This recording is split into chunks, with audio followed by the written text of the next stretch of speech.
Hey, welcome to episode number 42 of Red River Podcast. We are really cranking them out. I remember starting. Fire this shit. I remember starting If I Ruled the World, like when we were like, I don't know, at like number 39 or. Already surpassed. Oh, You're gonna lap us. Yeah, I Yeah. think so. We're fucking just shitting them out over there. Yeah. But it takes a lot of time to put together this quality that we get to do. Shit ain't so. easy. Nah. It might sound easy, but it ain't. Yeah, Yeah. we make it sound. So today we're going to talk some shit, and we invited two of our friends over. And I think we also really want to jump into 1999 because I don't remember how it even started. How did It was like a 20-year. You posted something about like a 20-year retrospective of albums that came out. maybe it was Clarity? The Clarity It thing, was I think, kicked Clarity. it off because we all posted about it. Well, I pretty much read the same morning. Well, Antonio Longo's here and Mike Malamo's here. What's up? What's going on? Mike Malamo's back for his 18th time. I'm ready. You're like our Jim J. Bullock. He's out. Yes. Yeah. Amazing. So Perfect. One time I he just love even. I think he just sat on the couch Yes, Yeah. yes. I was a spectator. watching the Mets or some shit. Yeah. you were that's- watching the Mets Yeah. while two Yankee fans talked. Had a podcast. Absolutely.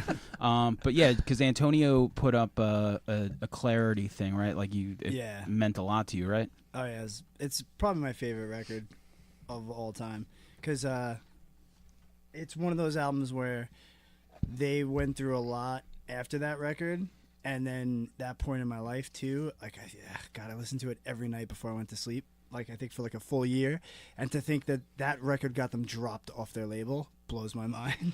It's You know what I mean? it's amazing when something like that happens because a few years after that, Wilco did the same thing. So Wilco started recording a documentary called, whatever. It wasn't called that. I'm Trying to Break Your Heart at that time, but they were filming this documentary of the making of their record Yankee Hotel Foxtrot. And at the filming of it, they get dropped by Warner Brothers, and then because they hand in this record that turns out to be their biggest record later on. But the record label, Warner Brothers, was just like, nah, they're like, we're not feeling it. So they ended up leaving and basically not starting their career, but they blew up after that record, and then they turned into the band that could sell out MSG for like 3 nights. Yeah, it's Wow. crazy. They're a 'Cause great band. And to think because Static Prevails was also on a major. Yeah. And it's like they gave them another shot at a record. They put out that amazing album, and then it was like after like I think 3 months they were like, sorry, it's just not moving, and they just dropped him. Boom, done. Which is great because it gave them freedom, and then that's how they went on to do record Bleed American on their own. What did you and write start about a it? Bidding war. What did you write? Because you wrote a long ass fucking. Yeah, well that's what I was I explaining. read the first how, line and like- the last line, so you could fill us in on the middle. That's the gist of it. So basically, I feel like it's all that record is like a metaphor for life. It's like you get the chance at major label, and then I think they kind of beat everybody to the major label thing. I think too, and a lot of people didn't even realize both those albums were on a major label. But and then you get dropped, and you feel like, oh, it's done. I mean, how many bands get that shot? I mean, Shift, they signed to a major label and then disappeared. So then Orange 9. yeah, Orange 9, same thing. It just kept happening. Thursday. Yeah. Well, I mean, Handsome. Handsome. Yeah, Dude. right? Exactly. Right. So it happens, and then they were like, no, we're not going to stop. It became, the fans loved them, so they stayed on the road nonstop for 2 years, saved every penny, and then recorded Bleed American on their own, produced it on their own, so they owned everything on it. Unbelievable. And Then it started a record- bidding war. Every single label wanted it, and it was just like, all right, well, who's going to give us the most freedom? And whoever gives us the most freedom is basically going to get the record and us as a band. Same members, and blew That's up, another you know? band that stayed the same. Yeah, Who's that? all the same members. Yeah, Jimmy World. Oh, my Who was God. I talking to? Was it with you? I don't know. I don't think so. It was with Brian Marr. And they all still live in Arizona too. Yeah. It's like you usually get that. Well, one guy's in LA now. One guy lives in the city. In That's got to be Manhattan. something. But Yeah. we were talking about like how bands that just stayed together all through the years. We thought of U2, Oh, sure. Oh, yeah. REM. REM. Def Leppard. REM? I mean, shit. If anybody's ride or die to keep it together, Yeah, drummer lost an arm. I would have kicked that guy out straight right, up. seriously. Immediately. Listen, it ain't working out. You got a fucking one arm, you know. Yeah. Kind of. I You mean, can, we'll give you a job somewhere. You in a can't merch even, booth or you something. can't even carry your own drums. you I could, know, man. like now, you would need to kick him out. Back then, you could take 4 years in between records because they're still eating off that money. Yeah. Like now they're Yeah. thinking like, shit, we got to hit the fucking road. We don't have time to you to learn how to fucking Yes. drum with one arm. Yeah. But you two and Jimmy Eat World are like the only four, because REM like fucking Barry, Paul. Peter Buck? No, Barry. Bill Barry? He had a Bill brain Barry. aneurysm. Yeah, right? he had an aneurysm, so he had to tap injury? out. But You're they out went of on. contention if for injury? That Actually, don't count. That's fucked up You're on the criteria. DL, Here's man. another thing about REM that I'll always remember, and I'm glad they didn't listen to this, but they said if one of us wasn't in this band, we would stop automatically, no questions asked. Right. Yeah. Right. And they had plans to like stop playing as a band after 1999. I remember that was like the So plan. his brain aneurysm didn't fit in with their plan. Selfish fuck. Yeah, they were just like you know what? Who brought this guy? Yeah.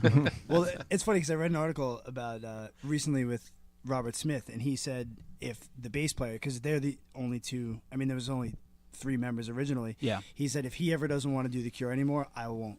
I'm done. You got to have something. You know, there's Gallop. there's. I mean, the drummer's been the same drummer for a while, but they went through a bunch of drummers and a bunch of second guitar players. But he was like, if he won't do it, I'm done. Tolhurst alone played like every instrument at some point in time, right? Yeah, Like they I think bounced so. that guy everywhere. And on top of that, Yeah. like, you know, shit, I mean, a band that's been around for 40 years, right? Yeah.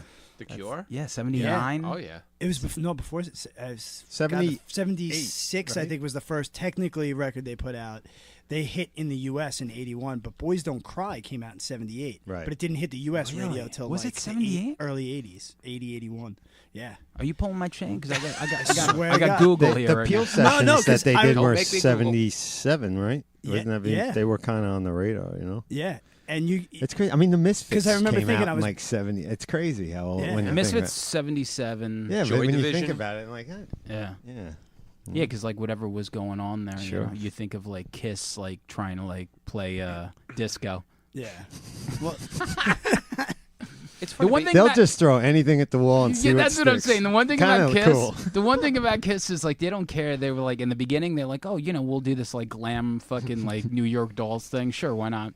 Then disco hits. They're like, yeah, let's try this disco thing. Then hair metal hits. It's like, yeah, let's try this hair metal thing. Yeah. Then Right. it's like in when Take off the makeup, put it back on, Yeah, put yeah. half of it on. And when Revenge came out, it was because like grunge hit, and they're like, oh, now we're gonna be dressed in like. That's right. Remember? They didn't do that. Yeah. Did they? Kiss did that? It Yeah, was, they It did- wasn't like full grunge. Circle, per se. no, Revenge was like the heaviest album because the drummer just died. They would wear So like they a went leather in there, like, jacket all with a angry red and flannel shit. So underneath. that's why it's you their know. heaviest album. But then were they wearing flannel though? You said No, flannel? they made a grunge record. They did. Carnival of Souls. Yeah. 97. Yeah. Okay. I don't know that record. Yeah, they don't. Thank God. Yo, whatever I only it go up is, to Hot in the Yeah. Shade.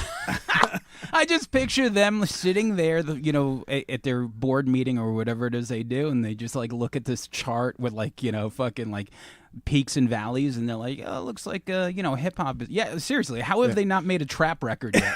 It was so funny whenever a metal band It can't like get- it can't be in that any worse. 90s thing tried to like Yeah. put on a pair of flannel, like it was so obvious like that because they were trying to survive. I get it, you know what I mean, but it looks so forced. I and get stupid, it, you know? yeah, and it's It's a you big know, leap. Yeah, at that really. time. So, but so you saw Lords of Chaos. I did. Did anyone else At the see Colt it? No, I Cafe. can't wait. You wanted to say something about it, so. Yeah, I didn't want to put. I wanted to save it for the subscribers, the premium, this Nice. content. Click to subscribe. Yeah, I went to Colt Cafe. I haven't seen With it. Todd so Reynolds. No. Spoiler alert: yeah. Varg is a really bad guy. Yeah. Oh, well, great. He's I been don't known guess to I didn't stab see it. people.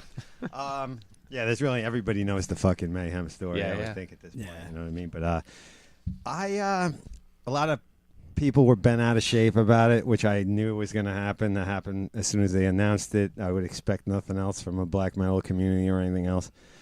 But what people have to understand is, and there's no accurate rock biopics ever.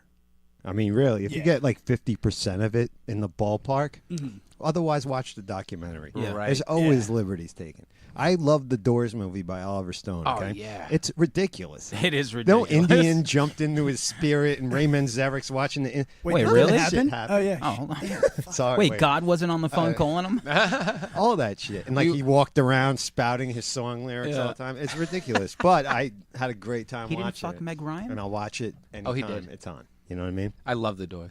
So I love the Doors too. I go feel into like I defend the biopics Doors. like that. Yeah. Like I don't expect it, and even the beginning, it's like the truth and the lies. To, like, Listen, cover up when his else are bad. you going to get a fucking black metal fucking movie? This was it, probably ever. Well, you don't know now because this may start off like. I don't know. What are you gonna? I mean, I'm pretty familiar with the genre, and you're not really gonna find a better story. Yeah. There's not. Right, You know, yeah. There's a lot happening there. Tales from the Tour Bus. Everyone else season is 3. fairly boring compared to the Mayhem story. Oh, that Mike Judge. Yeah, Killer Mike stuff. Judge doing the animated show. Maybe he'll do a season 3 of that. Incredible. Isn't that great? Incredible show. Did you watch? I just want Metalocalypse. I haven't back. seen the second season yet. Yeah. the first season's the best. The second season's season's a little bit amazing. more documentarian type shit. Dude, I think you'd have to, and then we can move on after this, but I feel like maybe I watched that first season with the country guys. sure. They may be crazier than the metal dudes Yeah. and There's some the crazy hip-hop stories. dudes. Like, those, I mean, they would get drunk and shoot guns at each other and think it was funny. Yeah. You know? Like, Yeah, like they when were I was crazy. watching like the story of like George Jones, I was just like, oh my god! I'm like, this guy's a lunatic. I'm like, He how is looks like a chemistry teacher. Yeah. He was an absolute maniac. Also, probably was a sleeps with his maniac. cousin. Yeah. as long as his cousin's hot, Yeah. we don't frown upon it here at Red River. So continue. But yeah, no, I enjoyed it though overall. I mean, I definitely have some problems with it and stuff. Like Jonas Ackerlund, he's not that great a director. I think visually he does some cool stuff. What else did he do? Spun. Oh, I like Spun. I Great thought movie, it's- yeah. I don't know. It's like his style is just a little busy. He's a music video director. It's really. Okay. He was in Bathory for a year. Oh, Who was sweet. really the original black metal Sure, sure, band sure. in my book, but and he should have referenced that. But anyway, he No went mention. on to do videos for Madonna. Sure. Oh, legit. The But he's name like the sounds Hype familiar. Williams of like rock. Like, Okay. just stay in your lane, player. You know what I mean? but little things like nobody has a fucking. All right, you didn't cast like it's not set with the Norwegian language. I'll accept that. It's all in English. It's easier that way. But not even no one has an accent. It could have been in Kansas. Right, yeah. No fucking snow. Yeah. Not a snowflake. It's fucking, and they shot it in Norway. You got to have a little snow in there. Yeah. It's fucking black metal. You know what I'm saying? But like little things like that. But the accents bother me. It would take me out of it a little bit. Okay. What do you mean the accent? I mean, just put a. The They're the just like verbal sound like accent. dude, I'm did sorry. it like a regular American. Like I don't know. It just Or give an English accent like they do in every movie like where they're somebody quick does to remind you. They use the Yeah. word true Norwegian black metal, which wasn't a term like people just they called themselves at that time and stuff. They're constantly Norway, but it really takes you out of like this could be in like Bakersfield, California. for all I know. Overall, how did you feel? It's definitely entertaining and worth a watch. My biggest beef with it was like the tone. It doesn't know some of it's some really heavy subject matter and a lot of weird place jokes like that are like in weird scenes. Like it's like is it a black comedy? It's all that shit, but it's the pacing and the tone of it. It was kind of it Was threw it me off. long? It was long. Yeah. Like it's based off the book. I read the book, which is like a true crime book. It's not really about the music, and it's supposed to be the story of Mayhem, but they also crowbarred in how that drummer of Emperor Frost he killed this gay dude or whatever. Like they didn't need like they could have cut that 20 minutes out and tightened Sure. it up a little bit. You know what I mean? So like just little stuff like that. But the tone that bothered me the most, and I thought the Culkin kid was great. Yeah. I thought he was actually. He's a good actor. Yeah. He really is, man. Like he played it to a T. They all look good. The guy that played Varg, he was really heavy set. Varg's a thin fella, Sure. Yeah, maybe. and they had him like Why did they do Varg that? apparently was like slaying the puss. Yeah. There's like a bunch of scenes of Varg hammering out a bunch Sure. of girls like he was like Vince Neil in 1980. I'm like, I don't remember part of this lore. I wasn't there, but I didn't seem like they were all about the ladies. They were more about whatever they had going on. Burning But churches. To summarize, how many burning churches do you give it? there's a lot out of 5. Yeah. I'm gonna give it 3, All right. 3.5. 3 burning churches. Okay. You know, I'm 'cause definitely going to see it. And the other bummer part is, and I knew they weren't gonna have any, is no original music. Oh yeah, because they couldn't get the okay. They couldn't get the okay from anybody. Yeah. Dark Throne, Mayhem, and Yeah, nobody 'cause would they give were it just up. like So they fuck off. re-recorded the Mayhem songs. Yeah. Like, which if your average person, they're gonna tell that mess from Right away. unless you're like really into the finer aspects of it. Yeah, Like they it don't just get it. sounds It like just shit to yeah. me.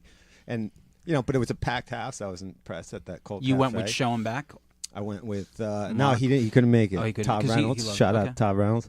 We went down there. One guy had his face painted. Sick. I gotta say, Nice. guy in a Black Label Society fucking vest and a face paint. Yeah. All So, right. right on, fella. There you go, And buddy. they actually turned people away.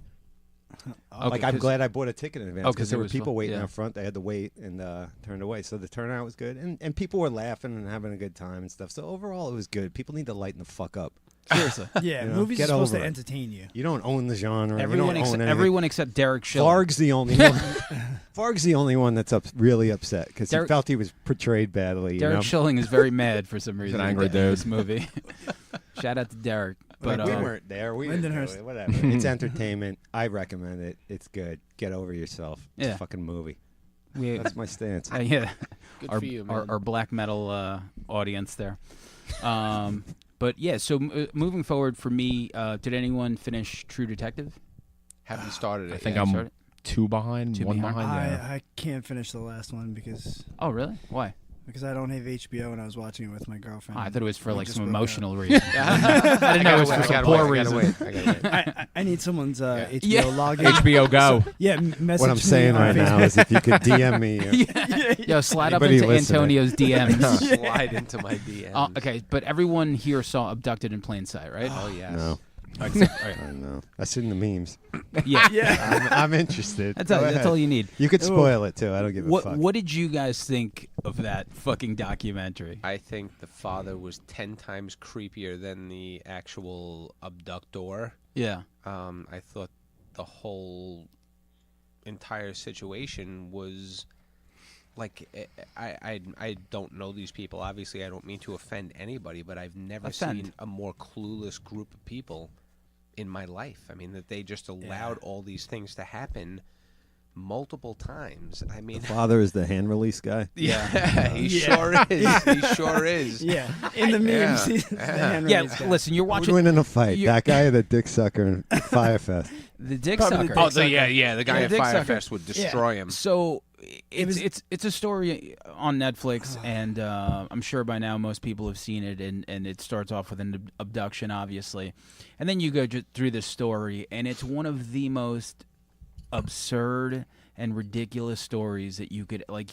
You get to one part and you're like, wow, that's pretty crazy. And then you keep peeling that onion and you're like, this is ridiculous What right now. happens? I was never so uncomfortable for an hour and 22 minutes in my life. I And, was- and I'm a father, and I Yeah. have a daughter. Okay. So I was like, not only was I just blown away by any of this happen, I was running through I would have murdered that guy the second he looked at my daughter that way. Like, I would be in jail. And then that's where the religion aspect comes into it. They're, They're You know, Mormons, right? Mormon. no, well, Jesus Christ of Latter-day Saints, is that the same as Mormons? I don't know. want to sound I ignorant. think it but is, right? I think it's very close. Well, no, because they didn't have It's multiple in the same. wives. It's Sounds like about it's right. like Methodist and Lutherans. Did they wear the Right. magic underwear? Is that the one? That's the cutoff, I That's think. the best. Well, that's Sets where I it was off. confused because there was a lot of alien aspect to this, and I was like, wait a minute. I'm like, that religion came later in Scientology, so it was like a mixture. But apparently, they have to be very forgiving. Like, if they don't forgive, it's part of their so there's a twisted aspect to They forgave how, a lot. Yes, Eight and wives. that's where I read a Vanity Fair article online afterwards. I want to that- date one of those that- then. They forgive. that was saying that they need to do another documentary just to explain to you the religious aspect of it. Answers a lot of the how is it even possible, Yeah. and it was just so Yeah, disturbing. because man. for I me, like can't- I'm watching it, and very few things You know, like even the R. Kelly thing, I'm watching and being like, okay, whatever. You know, like this guy's obviously out of his Well, in a mind. weird way, I'm not saying it makes sense because I agree with it, but the R. Kelly thing, it's like, okay, Yeah, like okay, this guy's obviously got girl, some sort twisted. of fucking weird fucking shit going Yes. on. This other thing, I'm watching it, and I'm like almost getting angry. I'm like, how did no one kill this guy? right. Out in the open. How did Yeah. no one fucking murder this It's guy? it's a perfect title for the documentary entire because church that's knew. the Yeah. whole. It happened right out in front of everybody. It would be like if I just walked out of here with your daughter and I was like, "Yeah, my psychiatrist said that it would be good for me to sleep. spend the night with Yeah. your daughter." You I could take think my it daughter, would." but don't touch the My Pet Monster. Yeah. Fucking rules in this house, I would Malamo. never. I come down here, I go straight to my seat. I don't touch. I look, but I don't touch. yeah, But yeah. like they just allow it to happen. It's mind-boggling. Nobody says, "Oh, yeah, oh my God." I love it. I love can't. things like this because like you know, these stories are just bizarre, and now places like Netflix and Amazon and Hulu all fucking take them and condense them, like the Lorena Bobbitt one. Well, you know, it wasn't originally Netflix. Oh, no? It came out in 2017. Okay. And it was on TV, and nobody watched it. No, They released it in plain sight. Yeah. Yeah. Nobody saw it. And then He'll be Netflix here all picked night. it up. Netflix picked it up, and everybody saw it. Yeah. So it took some while. Like someone in Netflix saw it and was like, "We need to, this." and you know what it is? because it fits like And it does, and the thing with Netflix is that it just gives it life. If you see really something does. on Channel 2, and I tell you, like, oh, you know, just fucking look for it somehow, you can't. But if you find something on Netflix, like, It's there. it's one of those things, like, like, you watch something from, like, Ozark to any just bizarre documentary, and you start seeing it on Facebook and Instagram, like, holy shit, this, and everyone feels out there, like, what is this? That's why it's oh, the best. Fire I don't ever Festival. turn on like regular television like ever Yeah. anymore. Yeah. Almost. No, You know what I mean? neither do I. if it's not sports, I pretty much am not watching it live. My always question: is it on Netflix? Is it on Prime? Is it? Yeah. Otherwise, I guess I'm not going to see that. Yeah. Right. Or Hulu. You know what I'm saying? But if it's I saw something on Channel 2, like you said. Yeah. Well, I guess tell me about it. Well done. So you just started recording a record, right, Mike? Yes. Yeah. Yeah. We're New pretty band? well into it. Well, you know, a newer band to yeah, us. yeah. Star Harbor. Yeah. It's got like I don't know if I'm gonna. I may lose the entire hardcore community right now. They're gone. Sam's not in it. Don't worry. Sam will vouch for you. He's got credit. This is why I feel comfortable burying my soul in this basement because you guys are awesome. Yeah, so it's got almost like a country jammy thing happening. There's definitely some rock and roll, definitely some threads of indie rock. It's who we are, you know, that shows through every now and again. But it's Black metal. absolutely, absolutely. Well, Oh my yeah. God, the face paint. I figured. Yeah, even when we recorded, we did the face. Nice. paint. You got Yeah, it. yeah. Mood. You did it over at Voodoo, which is a super Yes, nice dude. place. These guys Did were. you mortgage your house, or what did you do? It's close. Yeah. It's close. Yeah, I don't think I've been to some good studios. I've never had a better recording experience. They do great work there. And just the environment, it's almost like you're in a log cabin up in the mountains in like Vermont or whatever, and then you walk to the end of the driveway and you're like, oh, poor Jeff. That's awesome. You know, but it's a great experience. The record is, whether or not you like the music, I think it's going to be the best recorded album I've ever been involved in, which is really exciting. Mhm. You know, and whatever happens after that happens. But it's nice to finally be involved in the full complement of what I've always wanted. I've had it close a couple times, but this music is going to be more marketable, and it's nice to play something for some of my friends and family who don't really care about hardcore, where Sure. they're not like, all right, it's nice, but do you have to scream so much? And then immediately I realize I've just lost 70% of the audience we thought we may have had. You know, so it'll be good to bring this around and just have it be something that's easy to listen to and be familiar on a couple different levels. So How far along are you? Like when? What, where we you at? have Saturday morning. We're gonna put in the keys, and then I'm gonna finish up some vocals.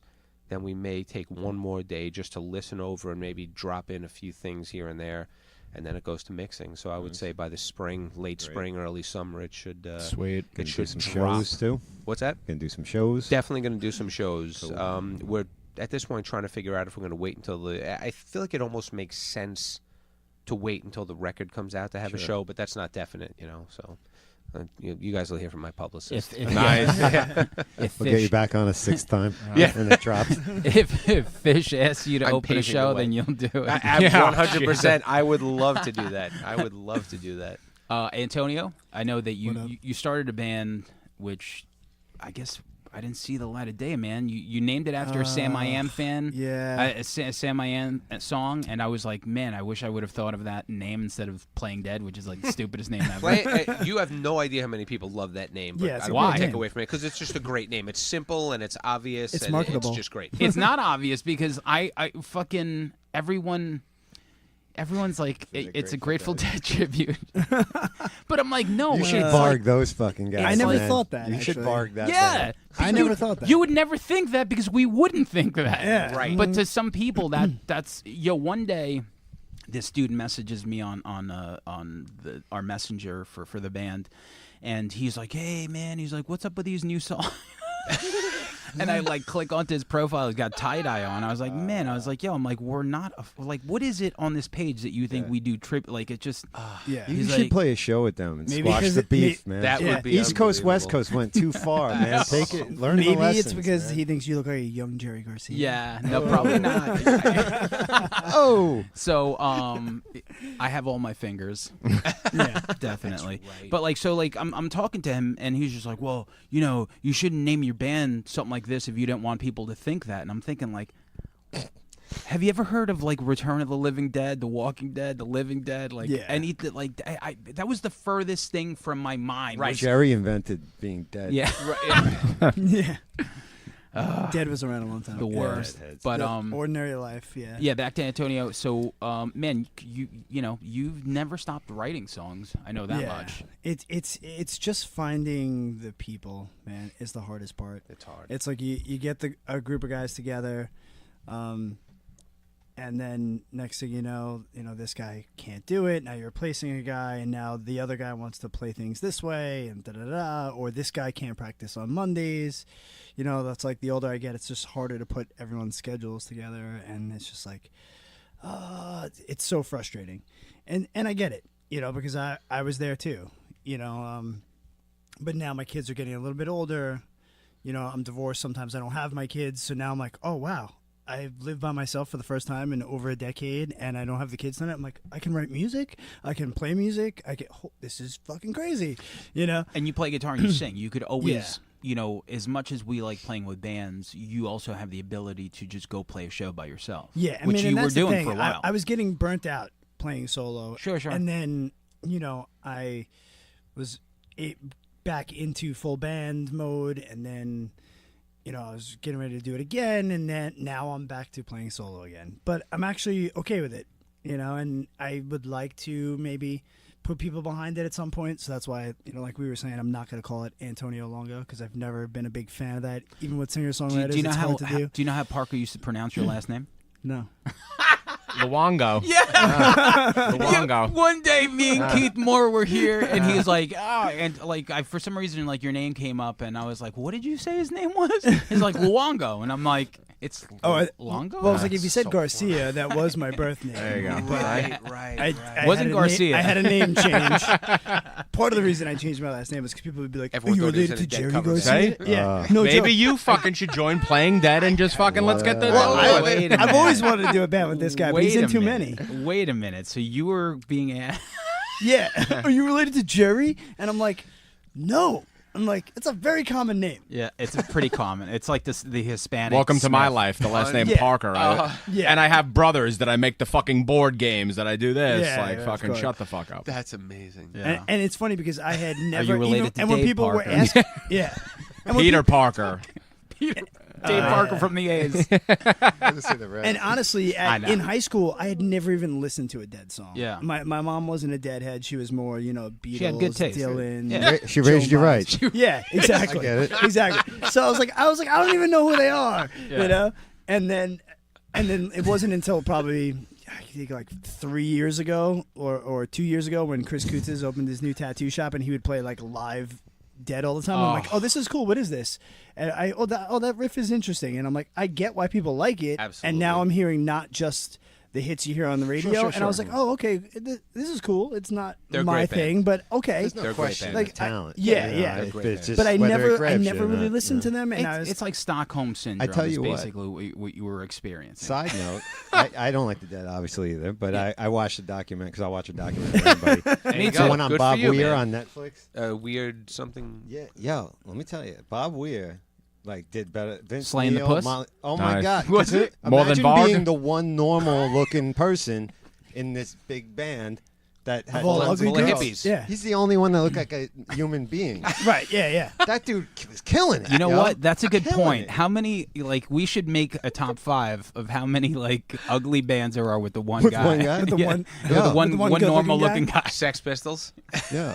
Sex Pistols, absolutely. Be that guy. That's what you want. I'm sure. If you're forming a band, make sure everyone else is uglier than you. yeah, make sure Yeah, you You'll hang be out. all Got right. it. Yeah. Fucking Just- United States of America.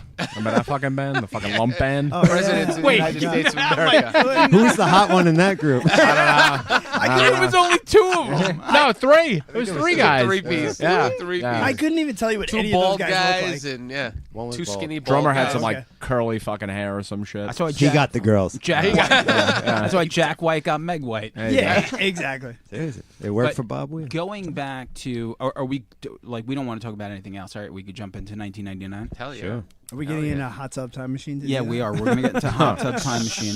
So We're going to 99, not 79. we're 1999. What do you remember? What were you doing like in 99?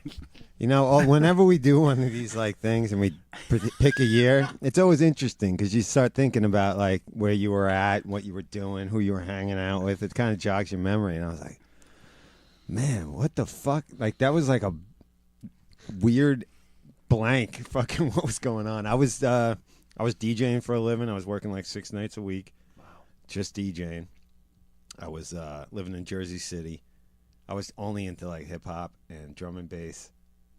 And that was it. Yeah, I was not listening. I mean, I was like not into rock and roll anymore, like at all. yeah, I just went to like this was like a phase where I was doing that. yeah. So I was just out raising hell and partying and fucking. I was getting paid to DJ and have fucking. Listen, It was. say no more. I don't fam. really want to get into a lot because I don't know. Your wife don't listen. It's There could cool. be a day when we explore some of these stories and it would be great, but not right now. But yeah, I was like, wow, what a different shift for me, like of what I was listening to. It was like a different world. But I love doing this and Yeah. thinking about like where I was at then. It's you know, really fun. hard, because for me, like I can't remember. Like 20 years ago is a long time ago. But like I said just now, I was sitting in a therapeutic community. I wasn't allowed to listen to music or things like that or watch movies at will. So my list was compiled mostly from things that I could look back on now and be like, oh, that record came out in 1999. I love it. So it wasn't like what I was listening a lot to of then. yeah, Right. exactly. I found a So lot of that's this kind of stuff. different for you. That's Yeah, interesting. yeah, because I was for Interesting way to- 2 or 3 years. Like I was just sitting somewhere I wasting found a away. lot of the titles that I found I grew to love, but it wasn't in 1999 that I was Yeah. playing it. Yeah. You know what I mean? But it happened. Why don't you to come talk into out. the mic for me? Oh, I'm sorry. Headphones, you know what I'm saying? Yeah, exactly. Fucking operation we got here. But yeah, like I discovered the albums not right then. Yeah. Maybe a couple years later. Yeah, or it's fine. Even recently, you know That's what I it. mean? But yeah, I wanted to flash back and Mike, I know you were an Inside, right? Yeah, that was the last year of Inside. That was a rough year for me personally. Long-time girlfriend, relationship over. Was she a Dead fan? Yes. Oh, I thought he was yes. asking you if she was Yeah. dead. I was Yeah, like, but not on the mic. Turn the mics off. Too soon. she started out probably being a hippie, but she was very much into the scene and good music. You know, she was just a very, very cool girl.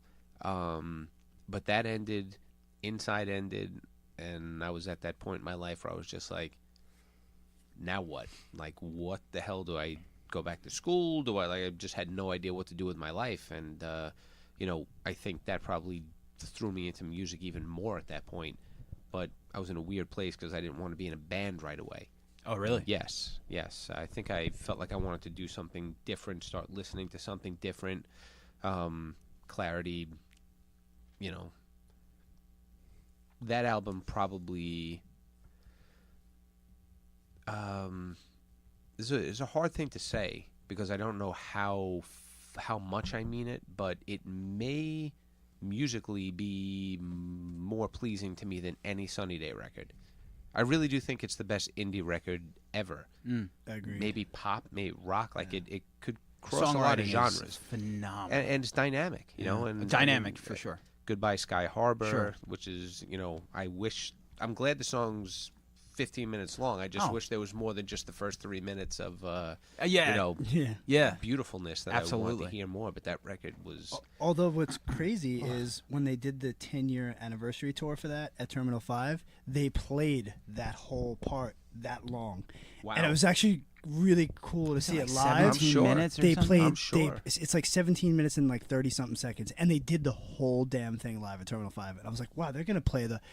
They let that loop, and they were like making the noise with the guitars, and everybody was like, Wait, and it eyes open, like you got to have a it lot was of balls weird. to fucking do They- that. Yeah, and they pulled it off. I was shocked. You got to have a lot of like There's nothing like live music. No. but you have to like really have the confidence to play a 17 and change song. Hey, yeah.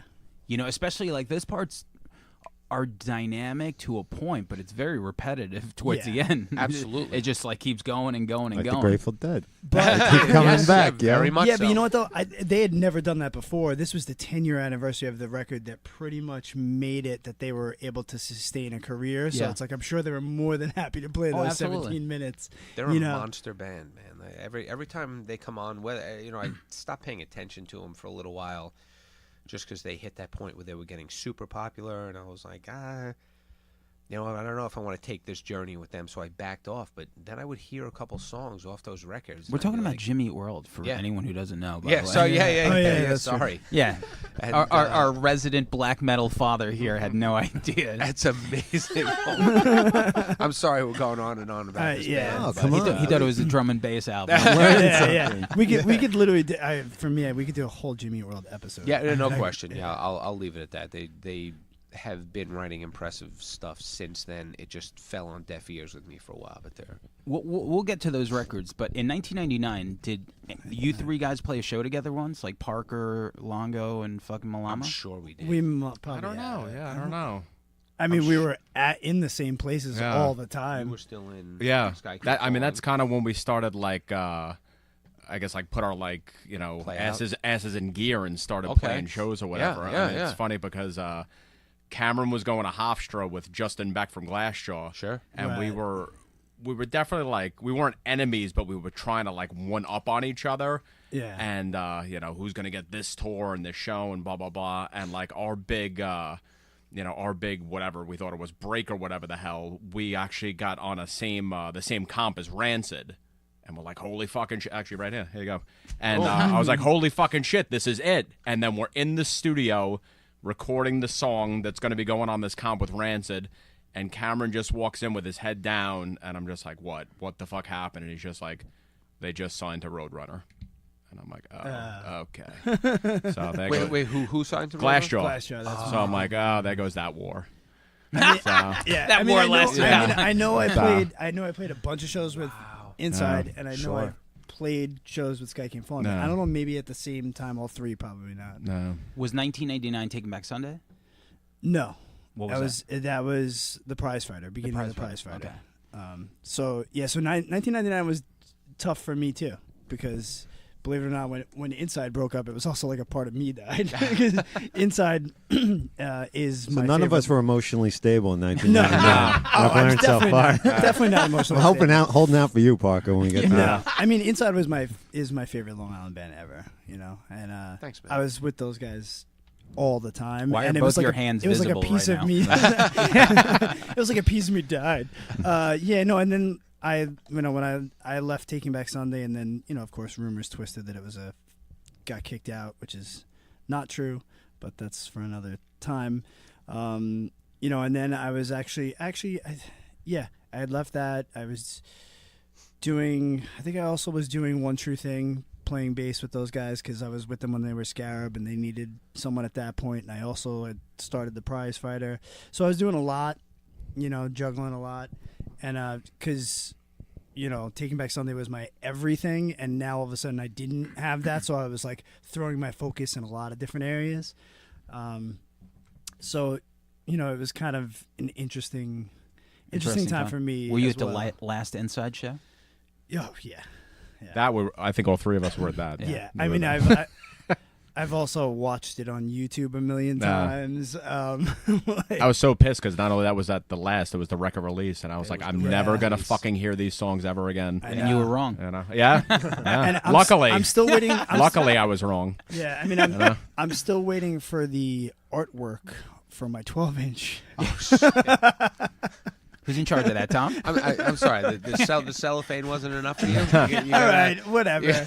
Now you're gonna be difficult. It was orange vinyl, It was orange. so that's cool. It's still Let one the of my orange favorite. shine through. Yeah, I still have all my original inside 7 inches, and So yeah, that was that was 99 tough. for you. That was 99. Parker, what do Yeah. you remember?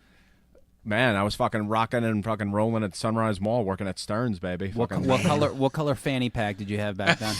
that might have been like the in between fanny pack. No, the fanny pack was big in like 2000 when I was hitting the road. Maybe When like everyone else maybe left like it. a silver because we were approaching the millennium Yeah, thing with 2K. When everyone else left it futuristic. behind, he's like, "This." Dude, it was like freedom on your waist, man. It was great. Like you didn't need pockets, like none Yeah, of but I that always- fucking shit. I always found it moved its way to the front and Yeah. then flopped and hit your dick. Yeah. And Well, I don't have a dick like Malamo does. So I'm fucking Irish, so Malamo held it up. you know. Another highlight that I remember from '99 Mom was was You like, probably had it in the fanny pack. it was like, You had a little hole cut in the back and shit. easy access. It was like wrapped up in like a dinner tray. Little glory hole fanny pack. You'd be like, "Excuse me, honey, can you get my keys from my fanny pack?" It's like the old popcorn tray. '99, I went to Ozfest actually at in Jersey, and it was outdoors, and that's when Voluntarily? yeah. Oh. Speaking of Todd, Might have been there, too. So that was the first, I guess, not the first Slipknot appearance, but them and Fear Factory co-headlined the second stage. And I mean, just fucking watching these guys fucking visually, I'm like, who the fuck are these clowns up there beating kegs and shit? Slipknot. Was it Ozzy or It was Black it was Sabbath? Black Sabbath, yeah. Was it? So that was the second stage. The main stage, that was actually the year the Primus was on Ozfest, and I actually passed out on the lawn when Primus played because I just didn't even care, and woke up actually when Slayer started. They opened with Rain and Blood, so then it was Slayer, Deftones, Black Sabbath, and it was fucking. Were you yeah. Fat Parker or Skinny Parker? That was probably what 99. That was probably I was probably hitting about a 235er. All right, that's not Probably bad. about a 235er. I'd kill to be 230 right now. So All right. yeah, so I mean that, and just fucking we started like I guess like the Weekend Warrior thing. Like we were doing shows with everybody. Like I was saying, from Saves the Day to fucking Fast Break, and just trying to get the fucking name out there. That's all that we were doing, really. Not signing to Roadrunner. Yes, I would have, but oh well. Didn't come They your way. looked at us. Yeah? we stole a bunch of. I mean, we were offered a bunch of merch. We didn't steal nothing. So, and I didn't sell all of it the next day. I parted ways with Monty's it. listening. He's Yeah, looking yeah. after. Monty Connor, what up? So we actually had an A&R from there. Her name was Michelle Van Arendonk, and she was a lesbian with a femme mullet, but she was hot. So that was my. Yeah. Is that possible? Yeah, she was all right. Yeah, she was all right. A lot of info. Yeah. I'm trying to. I'm working through my head. Yeah. Like what's going on there? Well, was she hot for 1999, or would that still hold up today? I think it would still hold up. Who I was think- the hottest I girl think- in 1999? I don't know, fucking. Well, that was prime time for Angelina Jolie. And also, call me crazy, but Julianne Moore. I love I Julianne. love Julianne Yeah, I Moore. do. Beautiful Yeah. woman. Yeah. fun. Beautiful. Magnolia Was that like and Gia Boogie Nights. 99? Because she was goddamn hot in that. Gia was before that. Yeah. Bone Collector was Oh. in 1999. Oh, that was a pretty decent movie. That was a Yeah. good movie. All right, so just sorry. go ahead. No. Just Would gonna you say- bone collect her, Mike? No. I walk right into it every time. Fucking Evan, man. Evan Bacon, just He never leaves you. Yeah, no. He never leaves you. But Thora Birch. okay. Oh, okay. Was that Ghost Yep. World? No. American no, Beauty. that was Oh, American of course. Beauty. American Yeah. Beauty. Yeah. No. Okay, so Yeah. Ghost World was after. And she was phenomenal. who's the in other those. girl in that? Mira. Mira. From American Pie. Mina Savari. Savari. Mina Yeah. Savari. Wasn't really my thing. Nah, that I was- agree. That was Me also either. the heroin chic time. Like Kate Moss was. That's the why I big love thing. Thora Birch. That's why I loved heroin. That's why I lose again. I lost that face. But did anyone what do you remember about Y2K? Oh, I remember I was having a house at the party that I lived in Babylon, And at the time, my sister lived up in Nyack. You were having a party at the house you lived. There you go. Little Okay. dyslexic. Yeah, Just a Oh, little sorry, bit. sorry. No. So I was having a remember house. I was having a Party. house in the Is it a thing boy? with the stuff. So I remember the house was freaking packed. It was wall to wall, and I remember my sister called me, and she's like, "I'm driving down from Nyack," and I was like, "You're gonna come from Nyack?" And I didn't think she wanted me to know that she was probably like, because if the shit hits the fan, I don't want to be like by myself in like semi upstate New York, you know, like, and we were all just like ready. Everybody was just like, we all like went to the bank earlier that day, emptied out all our money. I was like, yo, if ATMs go down, you know, like, so we all had our money on us. We're getting drunk. Fanny packs. It, like, Nice. You remember Nice. why, right? There was this like the 'cause they- glitch or something. Yeah, and dude, I knew 2-digit. people. Yeah. I knew people from my mom's church that they all were selling their houses and they moved to Florida because they wanted to church. be in warm climate. Church is all you have to Oh say. my Crazy. Dude, The rest was assumed. insane. So we were just like ready, you know, like. Yeah. And I remember my sister walked in the door right before midnight. I was like, all right, thank God, cool, because if we're all gonna like, if it's all going down, If I'm it's not all gonna be going able down, to get over yeah. the bridge to save my little sister, you know. And then the next thing that happens is like 2012 was the next one. That was like the Mayan calendar. Yeah. Like, all right, listen, if anything happens. But then again, you know, like going back to the church thing, you know, growing up going to Christian school and stuff, it's like if I heard how many times like the world was going to end because I was getting that shoved down my throat because of Revelations, so I was kind of used to it. I was like, oh, another world-ending thing, Yeah. cool. I You know, believe me, like, yeah, my mom's side is super like atheist. They don't believe in anything. But like my dad's side is like ridiculous. Like to this day, my grandmother, who calls me 4 times a week, she'll be like, Dios lo bendiga and all this other shit. She's just like, I prayed for you to this saint, and this saint. And I'm just like, all right, whatever. You covered. Yeah. No. Just in I'm case she's covered. right, like, I you're got good, it. bro. It's good. Somebody's man. got me. I got you. I'm like, yo, that's 4 saints. I'm like, I must be Sweet. good. Yeah. I was spinning on New Year's Eve. That I spun from like fucking 9 at night till 6:30 in the morning. This place holy upstate, shit. and it was great. I had a great time. Yeah. Fucking great time. The only thing Few I was worried about lines. is my light show going out because I thought my computer was going to shut down in the middle of the shift, Yeah. and it didn't. And that was it. And the fucking Nice. it was really cool. was great. Yeah, it was fun. Okay, so let's just talk about the favorite movies that we like, man. 1999. So let's kick it off for you. I don't have like a particular order with these. You know, Don't need it. We've been talking a lot on the Facebook group with certain titles, so I was trying to look deeper into some other ones I might have missed because I only did 16 movies for the tournament, and there was obviously a lot more films. So I'm gonna go number 5. Not Citizen Kane by any chance, but damn, if I didn't have fun watching it, it was Deep Blue Sea, man. I love that movie, man. I loved it. It was stupid, Yeah. but it was fun, man. It was fun. I watched it a lot that year. I enjoyed it. I like shark movies. Again, it's not winning the Oscar, but who gives a shit? But it didn't get a mention on the group page, but that shark was great when they ate Sam Jackson, man. Fucking shark ate me. That shit is legendary, Yeah. yo. It was fun, and that's what movies should be about. Yeah, sometimes you you know? watch a movie for fun, just like sometimes you listen to a record for fun. You know, the other day some girl was knocking Cardi Screwdriver, B. like you were Yeah. talking about. Yeah, like sometimes you listen to the first Screwdriver record. But like this girl was knocking Cardi B, and I'm thinking like, you know, not everything has a message. Sometimes you just want to hear booty clapping shit. Sometimes you just want to hear ignorant shit. Yeah. That's it.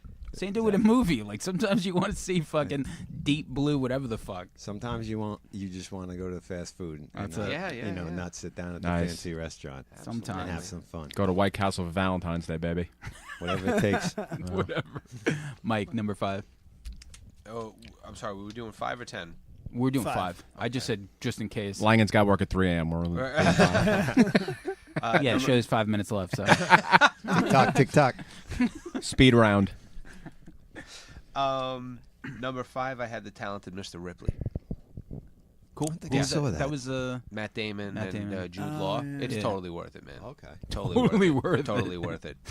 It's a very creepy, socially acceptable type of horror movie, but it's psychological and it's cool. And Matt Damon and Jude Law and Gwyneth Paltrow are awesome in it.